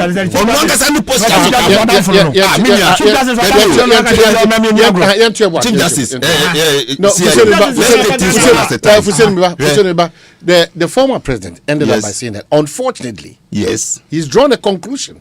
Unfortunately, the way he has conducted himself. How? The way the current leadership have conducted themselves. How? Sebi MPB EDD justice be at them. And only there, justice naka so fighting idea no, he ends up being transferred. Ye case never send their command pafoforo. And then MP na enamokwa. Obi de kase tia Supreme Court there ye mamu de okodemu. So there's a striking difference between insult and threatening to kill. The sort of things going on within the judiciary. We are not privy to some of them. But there's a striking difference between threatening to kill and insulting. Big difference. The view. Was it only an insult, or it was bringing down the reputation and then the dignity of that particular judge? But is that how we have to go? It's not about how we have to go. Who can some na me ma fatu say enye sebi onono as a person who been in the asemu na per his conduct no so he warrant some of these things. Ono anga say ni ye bi so suggest some of these things that we are talking about. Ni in the posture so can count for it. Judges beat me call retirement sit me call 4th September ya will be called retirement. You see, Assembly or so your friend said national interest in Tido. Yes, I'm an extension 6 months. Uncle so India. It happens. It happens. No, you see, Assembly any day to me transfer my judge for. Now judge be there. The time I so call retirement. Yes, there be two. So the Assembly would answer. I didn't me for money for. When that particular judge has also shown bias. Permission for the respect okay. Assembly say dear. You hear the magnitude of assembly. Any baby what declare fi say yes have the judge for be oko pension. E the judge for na ye hwe na gi say afi na judge no enso e ba be study dockets obe ready we e be san so prolong there so bi na nka de no please within by 2 weeks we transfer na we be the intimate transfer. Transfer. Let's not do this to us. Say the take a decision for our judges. Never. Nobody's never ever calling for that. Let's there be fairness. Let's all uphold the dignity of our judiciary. Well, according to fairness, that is all we are all hoping for. No, NDC fairness more fairness no definition here. The definition of fairness ne say enkase sebi opuni die yen treating anyhow because this is opuni, he belongs to the NDC. It's say judge kra misconducting ho still esan say opuni no ne etwinity yema no kwama onene. We shouldn't do that. That is not how you should handle the judiciary. That's the interpretation of the NDC. That is not the Omanhene. It shouldn't be NDC. I don't know. You see, if the judiciary or any posture gives room for questioning, is it not a problem? But the questioning does not lead to a former president who will say that. Unfortunately, that's what I say. In Zambia, Ghana, for Kikaki, I could do say now. No one can say that. And I make sure say a hard journey. Yes, say. Baby, I didn't go Bruno. Baby, I didn't do just say Nipa for the best son. Yes, because any Pacono is in your life, so no better Buama than assassin. What do you do? Just any Pafu for a bar on the former president assassin. Now all that be that cry until Grumha. All that be that cry, so a president. No, a former president. And I'm saying all that be that cry, no, a president. No, a former president. All that be that cry, a president. Of a former president. Let's not make it as if say former president the under Kasa. No, he's just warning us.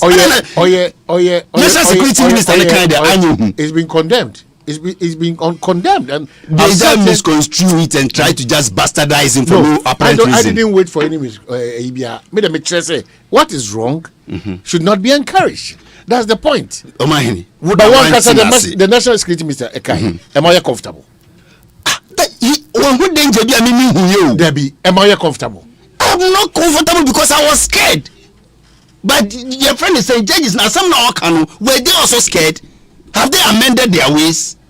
Because this is the National Security Minister. Amending the ways to suit the NDC to win cases in court. The National Security Minister didn't speak for NDCU. He was raising a red flag which has the potential to affect our national security. That was the flag the National Security Minister raised. But unfortunately, we all went to sleep over it. And you sir, until then, that same flag, no, former president Afa Papa who no say raise say mummy enhwe ni you and also say abedani asem. Instead of us all looking at it properly. You see, the danger we are now causing is that now we are going back into history, doing all these comparisons. The judiciary. A lot of messages, but I'm just ignoring those messages because messages are we and we are here, and we so here, and we are here, and we are here. The perception about our judiciary say what challenge, and then good. Yeah, as Omaimu phone. How are we helping? How can we also help the judiciary? Yeah, as central phone. Yes. What role can we play? Good. But as former presidents, how do we measure our communication about the judiciary? Because baby the can't say Uncle Gofredami Kujna Ghana Bar Association Conference to be my former president. You reply ni dia say anoya. We are talking about the judiciary. Yes. But how sensitive so that since area when did is? Gofredami become the spokesperson of the judiciary? Since when? Judicial Council or Huanamibua? He's the Attorney General. He's a biased arbiter. Debbie. Towards the government. Debbie. Yes. Now, Attorney General he's a biased arbiter in this particular case. But I'm saying that Attorney General Sabagina, why now if he say or tilted towards the opposition? That is the point. So you can't expect Gofredami to be fair when it comes on issues between the NDC and the MPP. He cannot be fair. How can he be fair? Oh God. And to say Judicial Council Secretary issue statement. I wouldn't say much because he's speaking as a neutral person with the Judicial Council. Say Judge being a bit kasaya, I will measure my words as to how to say it. But say privileged position, I dear Magofredami no privileged position or to should have follow to rather attack the former president. Do you expect him to come and sit here and applaud him? I also reply him equal measure. You see, and that is what draws the nation back. And we end up messing the whole red flag. There is a problem. Let's fix the problem. Let's all try and make sure say at least research said the confidence level of Ghanaians in the judicial platform. How do we all uphold it? Exactly. How do we do it? Does it take Gofredami insulting John Mahama to face it? Put it right. He never insulted the president. Oh, so can say the former president an assembly deplorable. What does that mean? Is it not an insult? It's worrying. Because he's a former president. Is it not an insult to the person of the former president? Who is Godfrey Dami to be replying? It should take Nanado to reply John Mahama, not Godfrey Dami. It should take Nanado to reply John Mahama. What am I say? So I was happy today. Madame Marietta replied him nicely. I was happy. Madame Joyce Bauer replied him nicely. Yes, monkeys play by size. That should be it. Because some arrogance no too much. A former attorney general. Yes. Be mindful of. No, you see, say mimiti hey. Na ye probi amana reply a former chief justice and as a former chief of staff with them from the political arena. Na BDC na me reply former chief of staff. Because you know political appointees. Of course, Marietta Brew appear upon why attorney general da. Yes, Godfrey Dami so attorney general. But in terms of experience, and how deep a person is, Marietta doesn't go anywhere near. Godfrey Dami a local champion. He's just a local champion. Let's not even do that. Why are you saying that? He's just a local champion. Asempa will be calm. Let me say 10 years the opposite. Time Godfrey Dami or no any Tony Lita battle court in 2004. Now Marietta Brew appear upon Okra Tony Lita books. Oh, come on, look at that. I'm telling you, remember my case, you know how to check it. We are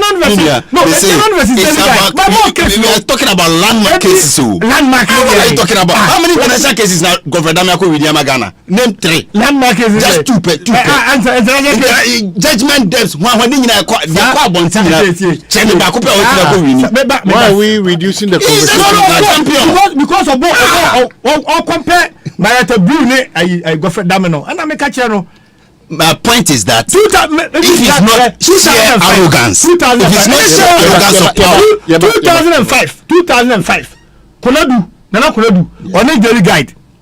Godfrey Damino daily guide for lawyer. Now Tony Lita and a lawyer for Nana Konadu. Now Marietta Brew SL books they say that's an Awokano. Even at a pointer Tony Lita I won't find a whole now. I'm a court. My tablet now, so I make an argument. What do you guys make an argument? For example, me say, if Marietta Brew distinguished herself as the Attorney General of Ghana more than this populist thing Godfrey Dami is doing. Okay, so the moment she distinguished herself, she raised the image of the office, and then after the political office. The old age of Methuselah has got nothing to do with the wisdom of King Solomon. He has experience. So he has experience. Omanhene, the old age. Omanhene, I'm going to repeat it. Me say, Godfrey Dami is just a local champion. Wisdom of King Solomon. Uncle Abontin go cases in Ghana.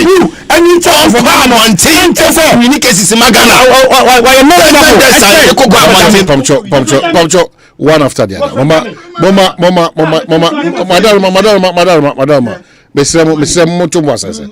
No, the conversation is not about. Hold on. The conversation is not about Godfrey Dami, Marietta Brew, and I say about the former. It's about said the judiciary, a certain perception and a certain individuals relevant to Ghana's democracy. How do we solve this problem? MB affect ye or memo for any of my Ghana. It doesn't take insulting or attacking the former president to fix it. We don't take insults to solve problems in the country. That is what I'm also saying. And I make us think our castle. Oh, Abia, Jenny CD4 research on me and Yanni Omunyadni. Abia, Nyama B ABCD say. Ekran and say reforms are judiciary dia ban ebinie ye jiri se nyama bi say na omo yanka ebe engender confidence even within the citizenry say nyama ni nyina wan tinyanka ba kokora nkyere yen ade omo kra sisi court complexes kra ma omo kra say there's a problem wa wo ba ya say be unye bi kra wo ba ye dede obubu omo dan gu kra so okosi fofra ma obo we si bia ma omo. Tell us the developments that you are putting in place even within the judiciary ebe bo omo juma koso. Those are the things we are all looking for.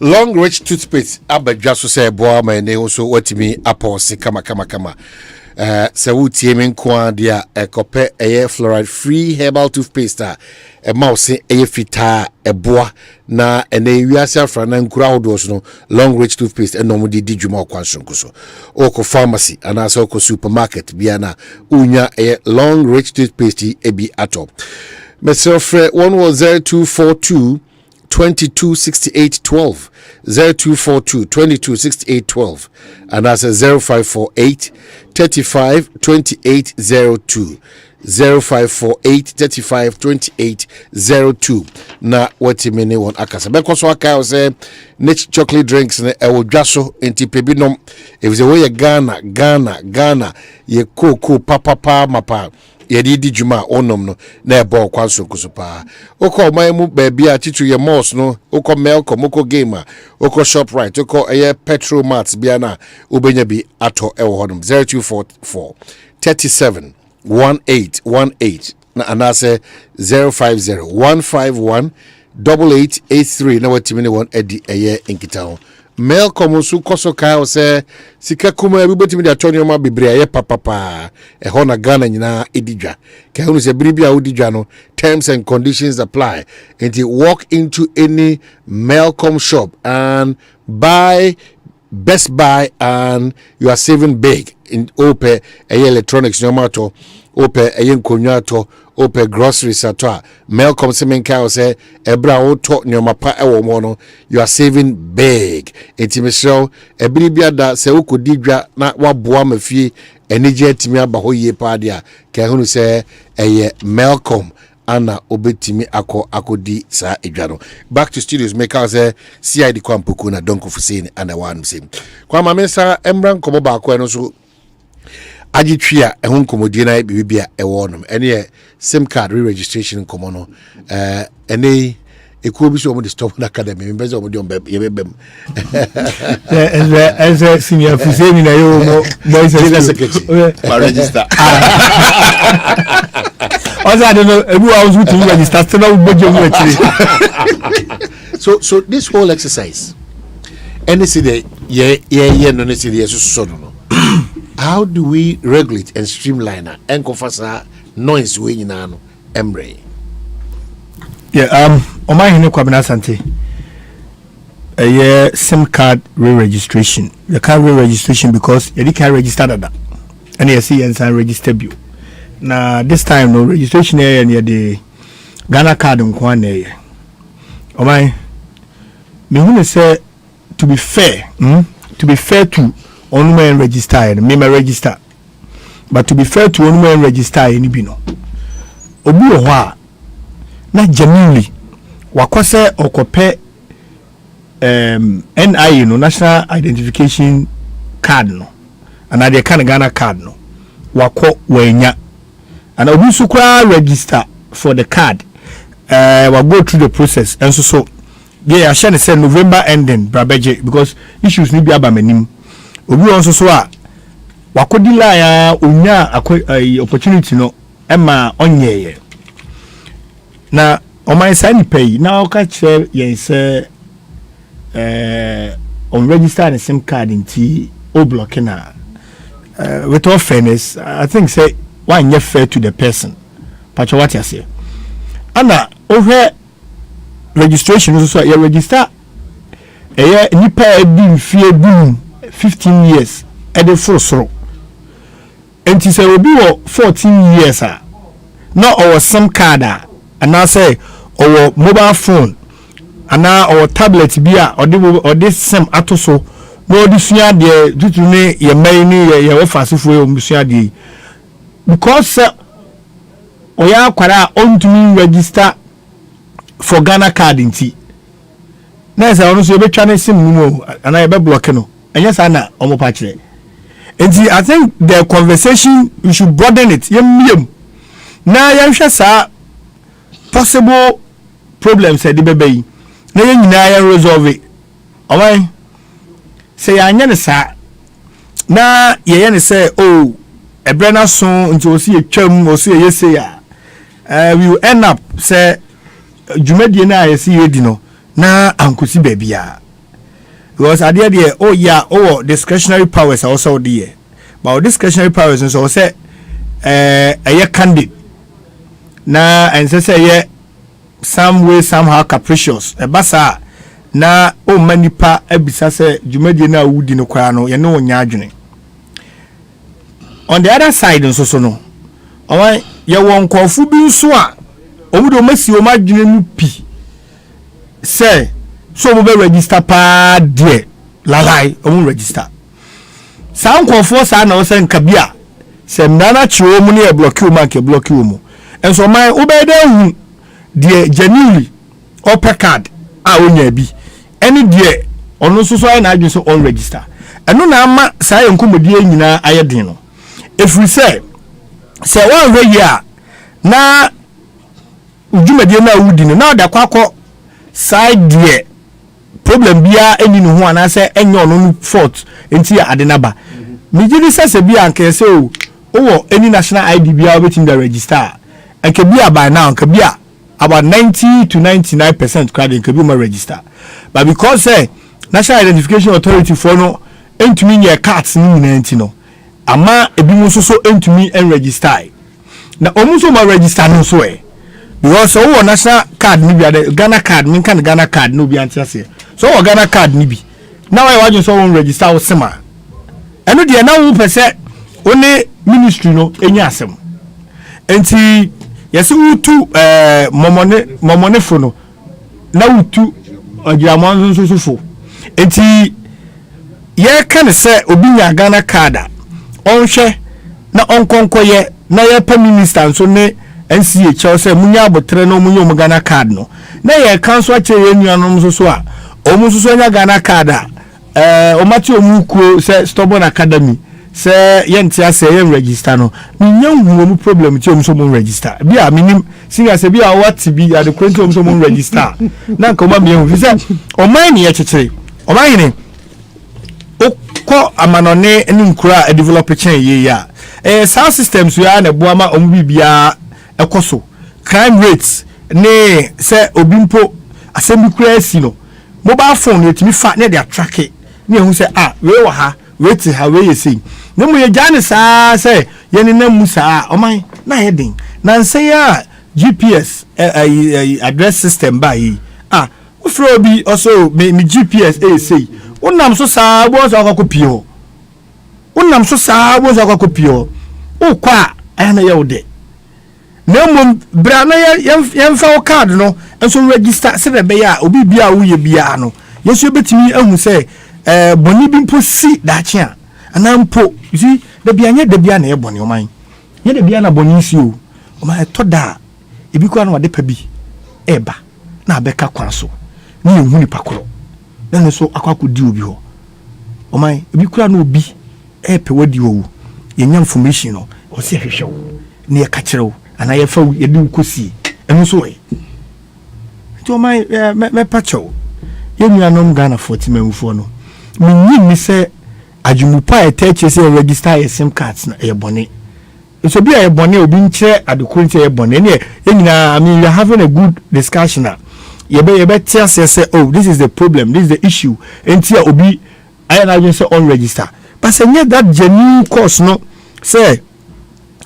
untimi nya Ghana card enti na register ya enye mesere na ye nyina kwa register na yam kanche empanyifo so ye adwuma wo Ghana card aso he no se yesere wo mara omo nkeka omo ho so omo humne so visa minim se omo di free national akwa regional aba metropolitan municipal and districts because in my district you obi ho omo ye registration ewo mu amekosra wo mu last Tuesday me call senior me call na ebi mu tete ho a je mo card nye ready omo mia orawo ya tena ha de no mo nye na me were inside na me say me no mo kasa enkofo no so senior na nipa no doso nti o mu a na yeso ko break kakra na me so mo say nipa no mo try so betimi aya ma wo mo ntentem in fact you say oh yeah utumi nya card no oh yeah registration na that very day o me card ni ma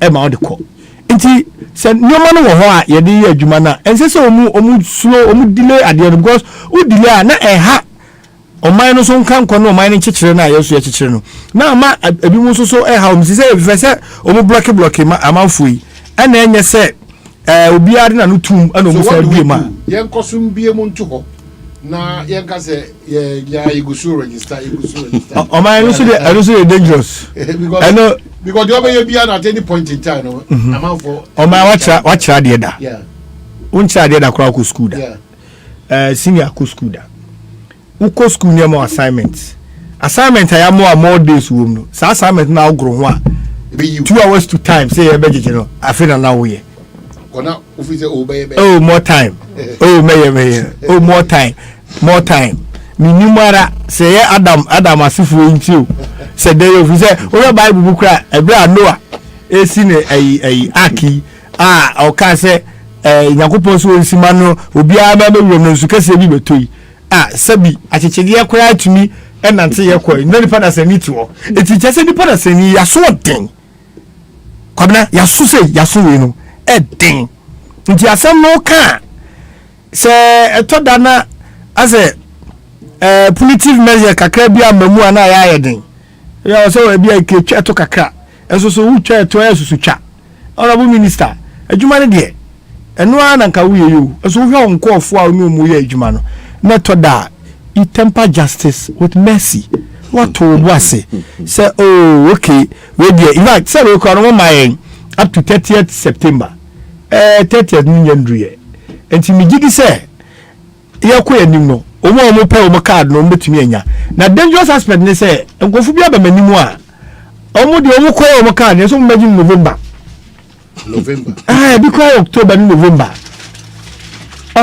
yɛsɛ sɛ issues bi wɔ ɔmo cards ne so nsa nkɔfoɔ no sɛ 30th September no duru a na ɔmo tumi register ɛbɛyɛ ne day because by that time no mo nya ɔmo card ana card no so deɛ hu so ɔdo nsa kɔsi so a ne ehu sɛ wanya abaya utumi nya fufuro jise dada na ewom na system nu ma na yeyi mawo ana ni penso ya hye ne se November na omra meje ebi wukra kwaso mu sesa omudin ene adade no kra kan na mo so de na delete tutu ni ma no so oba na wari wia no pese osesa ni din nti afi wo de wo new name na wa gazette no de be call ni ade nti na asa ko system num na yese ne ye fresh registration wo so de ya be so to wo ade so nya ya now the old name no ya buru wo ko register na ochina ye sesa wa de na eba be ye ya donko rize wo na anye ya siadi mi amaware na obe pass wo na wonya ware fa odi ele ya Kwabena Asante unya ya Kwabena Asante na afi bibi ba ne ye tresi edi ye wo card isu ya Asante enso so wo sim no a register na bia ya buru na wo so na afia say bibi ya ba inconsistency so fi say extend the entire kind me dey say second omo ba ba extend no ya na dia appeal call ye kedi ho ya wo munua ba ko mu sister stations no ba Peace FM ko kan ya na minister isu na fe minister sum na minister me 30th September Kwabena uchu mutai ye de call 2024 kwa be do na be registered. However, registration must come to an end. Also yetimi Ghana yetimi ugina ho a ana oto wona ye analysis a utimi tsase ka say Ghana ye woni pa be oha a omo de omo use mobile phones ana so omo awo sim cards am di djuma to we analysis bi na kan utumi ye de eka na nkonko ba say yenim nipa dodo a ekura mobile phones ana yenim nipa dodo a ewo sim cards e ba sa na eya ye nti no yes at least I was say esi a na aban no dia ade ato ne nkrata so say yetwe register nipa dodo say nipa dodo say ana ye no mu di djuma e wo man mu kura mobile phones nti no omu no omu ntimi register ye no then perhaps be a mumra no ma share say e be block o na bia otimi aye call obetimi receive call be bia call na ontimi nye no as and when we ya na ebiem I think say I say ade de o sra o sere ba ko sere mi na prensa na ya yusubai aha jama ne sere ya medin ti se ora bu fu se ndon ko betimi asere dia ko ma ko sere ba ko mbesa be sere bi wa se na ya mampanyifo asem bi o mo kan se owo babone a cho padie empause da bia na opacho nti yesere yinyina Ghana for yinyina Ghana for ye ni Ghana bia apart from Haiti nti ye besere se obi biara emfanto no so se obe register hwe oman minister ye say ye blocking kofo no ukrum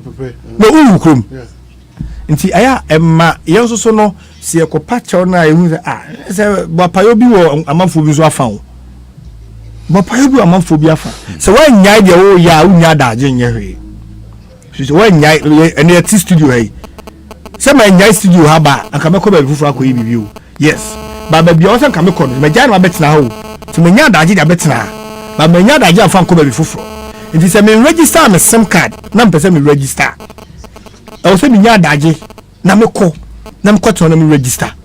Telcos, no so. Problem back on so. Oh, my what's now? Mpo, Sabaya cry, a bear show register more. Oh, my yard, I'm feeling back check to Omoho. Tell them, say, Yamu. Na Yasem Naba. Oh, Telqua, may miss her top credits. Eye mobile money eye de ni nyina ba wo nya so mfaso na ma ba ho be register o se nka akwa ma ho pupu na o register me nso kwa ka o se mo save yi ni enom that is customer service na ya tutu ya na ya ba betina ho no ya be hweta kusi mi mobidin mo amunim me kan ya ba otrim se do mba yo mo ho akyerew o ma ya busa wo se hey na me aram de mo ba se munye mi sei. Ah, well. Okay, so donc vous savez drop on souffre on fan saying. Asem no aboso no. Asem na no aboso simple and short. You see, the money registration center. Oh yeah, drop on de yes, you drop on registration center or drop on krum. And the ufri kuma ase kura kwa 30 minutes or 35 minutes no edu. Ufri kuma ukura kwa 10 minutes or 15 minutes no edu drop on so. But unya no mo anyu no fi Omanhene. 57 kilometers to Atebubu, over 200 kilometers to Kumawu, and Sana 37 to Drobonso. Ufri Anyunofi Eba Atebubu. Ufri Anyunofi Eba Drobonso kwa 80 cities in. Hey. Yes. Ufri Anyunofi Eba Drobonso no 80 cities. Ohonya krao. No kwa ye chen odi. Oh, you see, I don't know, but you see, I don't know. Nke ye nyabotesi ye synchronizing ye me year. You see, MPP government ne ye ministers ni bi. Omo ye desperate no many bribi bi ho a na ehu abomi because de bia me papa sabi nyame fa ne kransie. O si de bia hu se MPP fo ni abre ye bibia either se sika wom ana se electoral advantage wom. Enu no bo hu se any at all cost obeye. It's a dear Shasi, we were all asking, say, okay, I deal with now, Madame Esla, who so I judge no. Just say the posture was as if say, Wadani Magaji Bikura. Just say, who carry manity? Omanhene, I deal with Inca Ministry of Communication, Telecos, no, any NIA, Yakwaji Ghana card, no, you're the ancestors of the Corona as well. Almost I G numbers. It is a NIA any telecos net nase na NCA bam ni aka say okay say no o number na o de emma NIA for the J Ghana card no you synchronize sa number no na ya pick you biodata nyina de ama telcos no because uji obi biodata from another company there should be legal friend say permission. It means yes synchronization is simply na afenka munya Ghana card no afi ya concentrate na nke yetimi speed up e de mo de amamo ebi na wo bisa se obi e wo funsuya gise ofaka kosi agogo 86 kilometers no wafaka from agogo e de aba Kumawu ansa na wabasa be faka Kumawu e de aba Drobonso boni ben kwa no nko awaye de o Yakubu kura de bobu nsu atoi de cut off omo mo nyame ani mpantanjoni na sifo nyina de are struggling gise de wiafo ne ye friend say ise mekura say ise kurafo na ja ni dagomba fo no mo de access to robons no ye easy mom nti why do you issue a fiat say nipa na ono no be fira nyina fi in and out nkwai 160 one be Ghana ka di kura so onyanya bi. So why do you punish such a person? On what grounds are you punishing the person? Punitive action now they bam just what even warranted it? And when they say magaji be sorry that kura say man kwaya ma block no. Natalie goes so moko block ya mo nya obi a dey am block say John Mahama dey na moko block. They block his life for 2 days. Yes. Can you imagine? Can't say more. Don't block John Mahama. Yes. He was affected. It just can Abra. Yeah, they said that someone nipa call if you call register no. It is some of even the omo you register omo kwa yesa block you omo so kan. Ntina say punitive action na also okoye no. Mfa so be mpa na ba so. Nye confusion keke na okokriti. Nto mahini ye trasele so kana tefua. Esla jo anoti mu nyina mo betena se. Na mo frɛ telekosi nyina betena se so okay. Sise no NIA de wo Ghana fo nyina o ma wo de card ama obia no wo mo biodata dada. Ye hia sa biodata no to register to be sure say nipa na okuta Ghana card no. Sa phone na o se kura no no onu an use ampa because minim say matesa o say part of the measures is to cut out fraud. Yes sir. Look at one thing. Say me am call register me sim me. My register me sim no. Me will avenue to register 10 extra chips, 9 more chips in SIM cards in addition to the Maya no. And I'm a Telecos now, also say who prevent your friend is saying fraudsters. Some of them we know the ways and means they do. Nti me be say obi adwuma.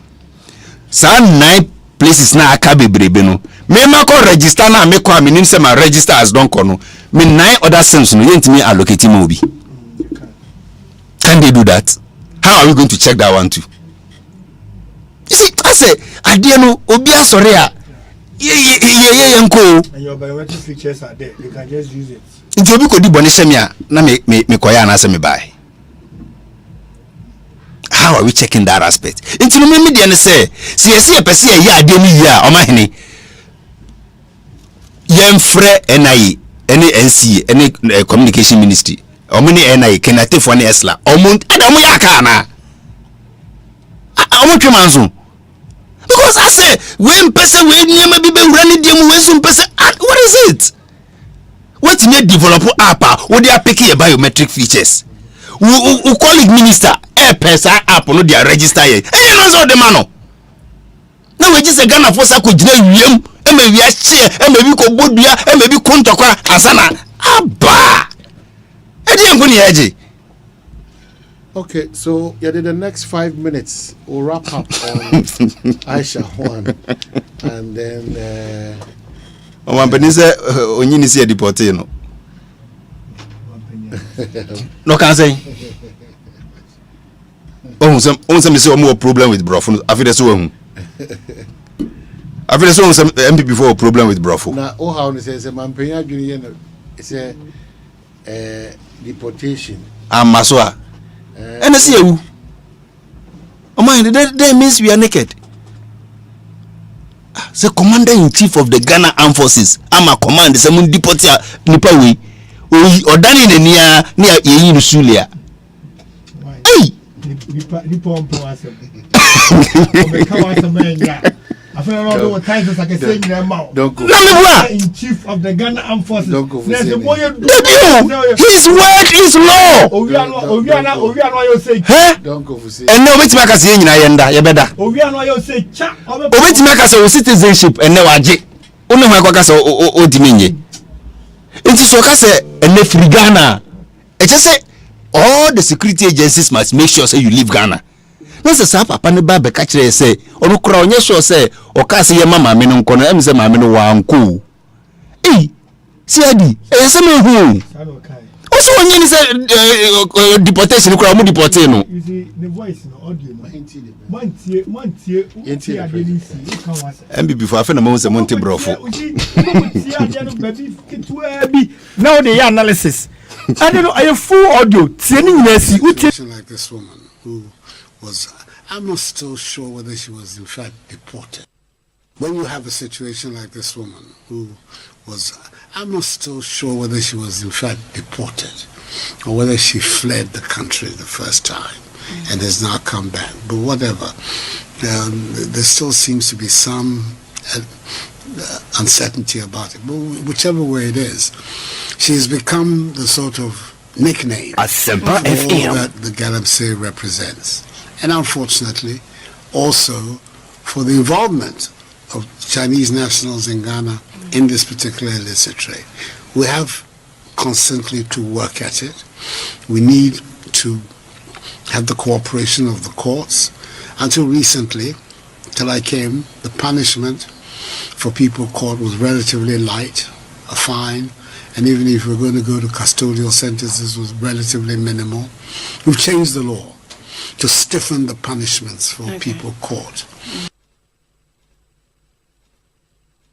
When you have a situation like this woman who was, I'm not still sure whether she was in fact deported or whether she fled the country the first time and has now come back. But whatever, there still seems to be some uncertainty about it. But whichever way it is, she has become the sort of nickname for all that the Galamsey represents.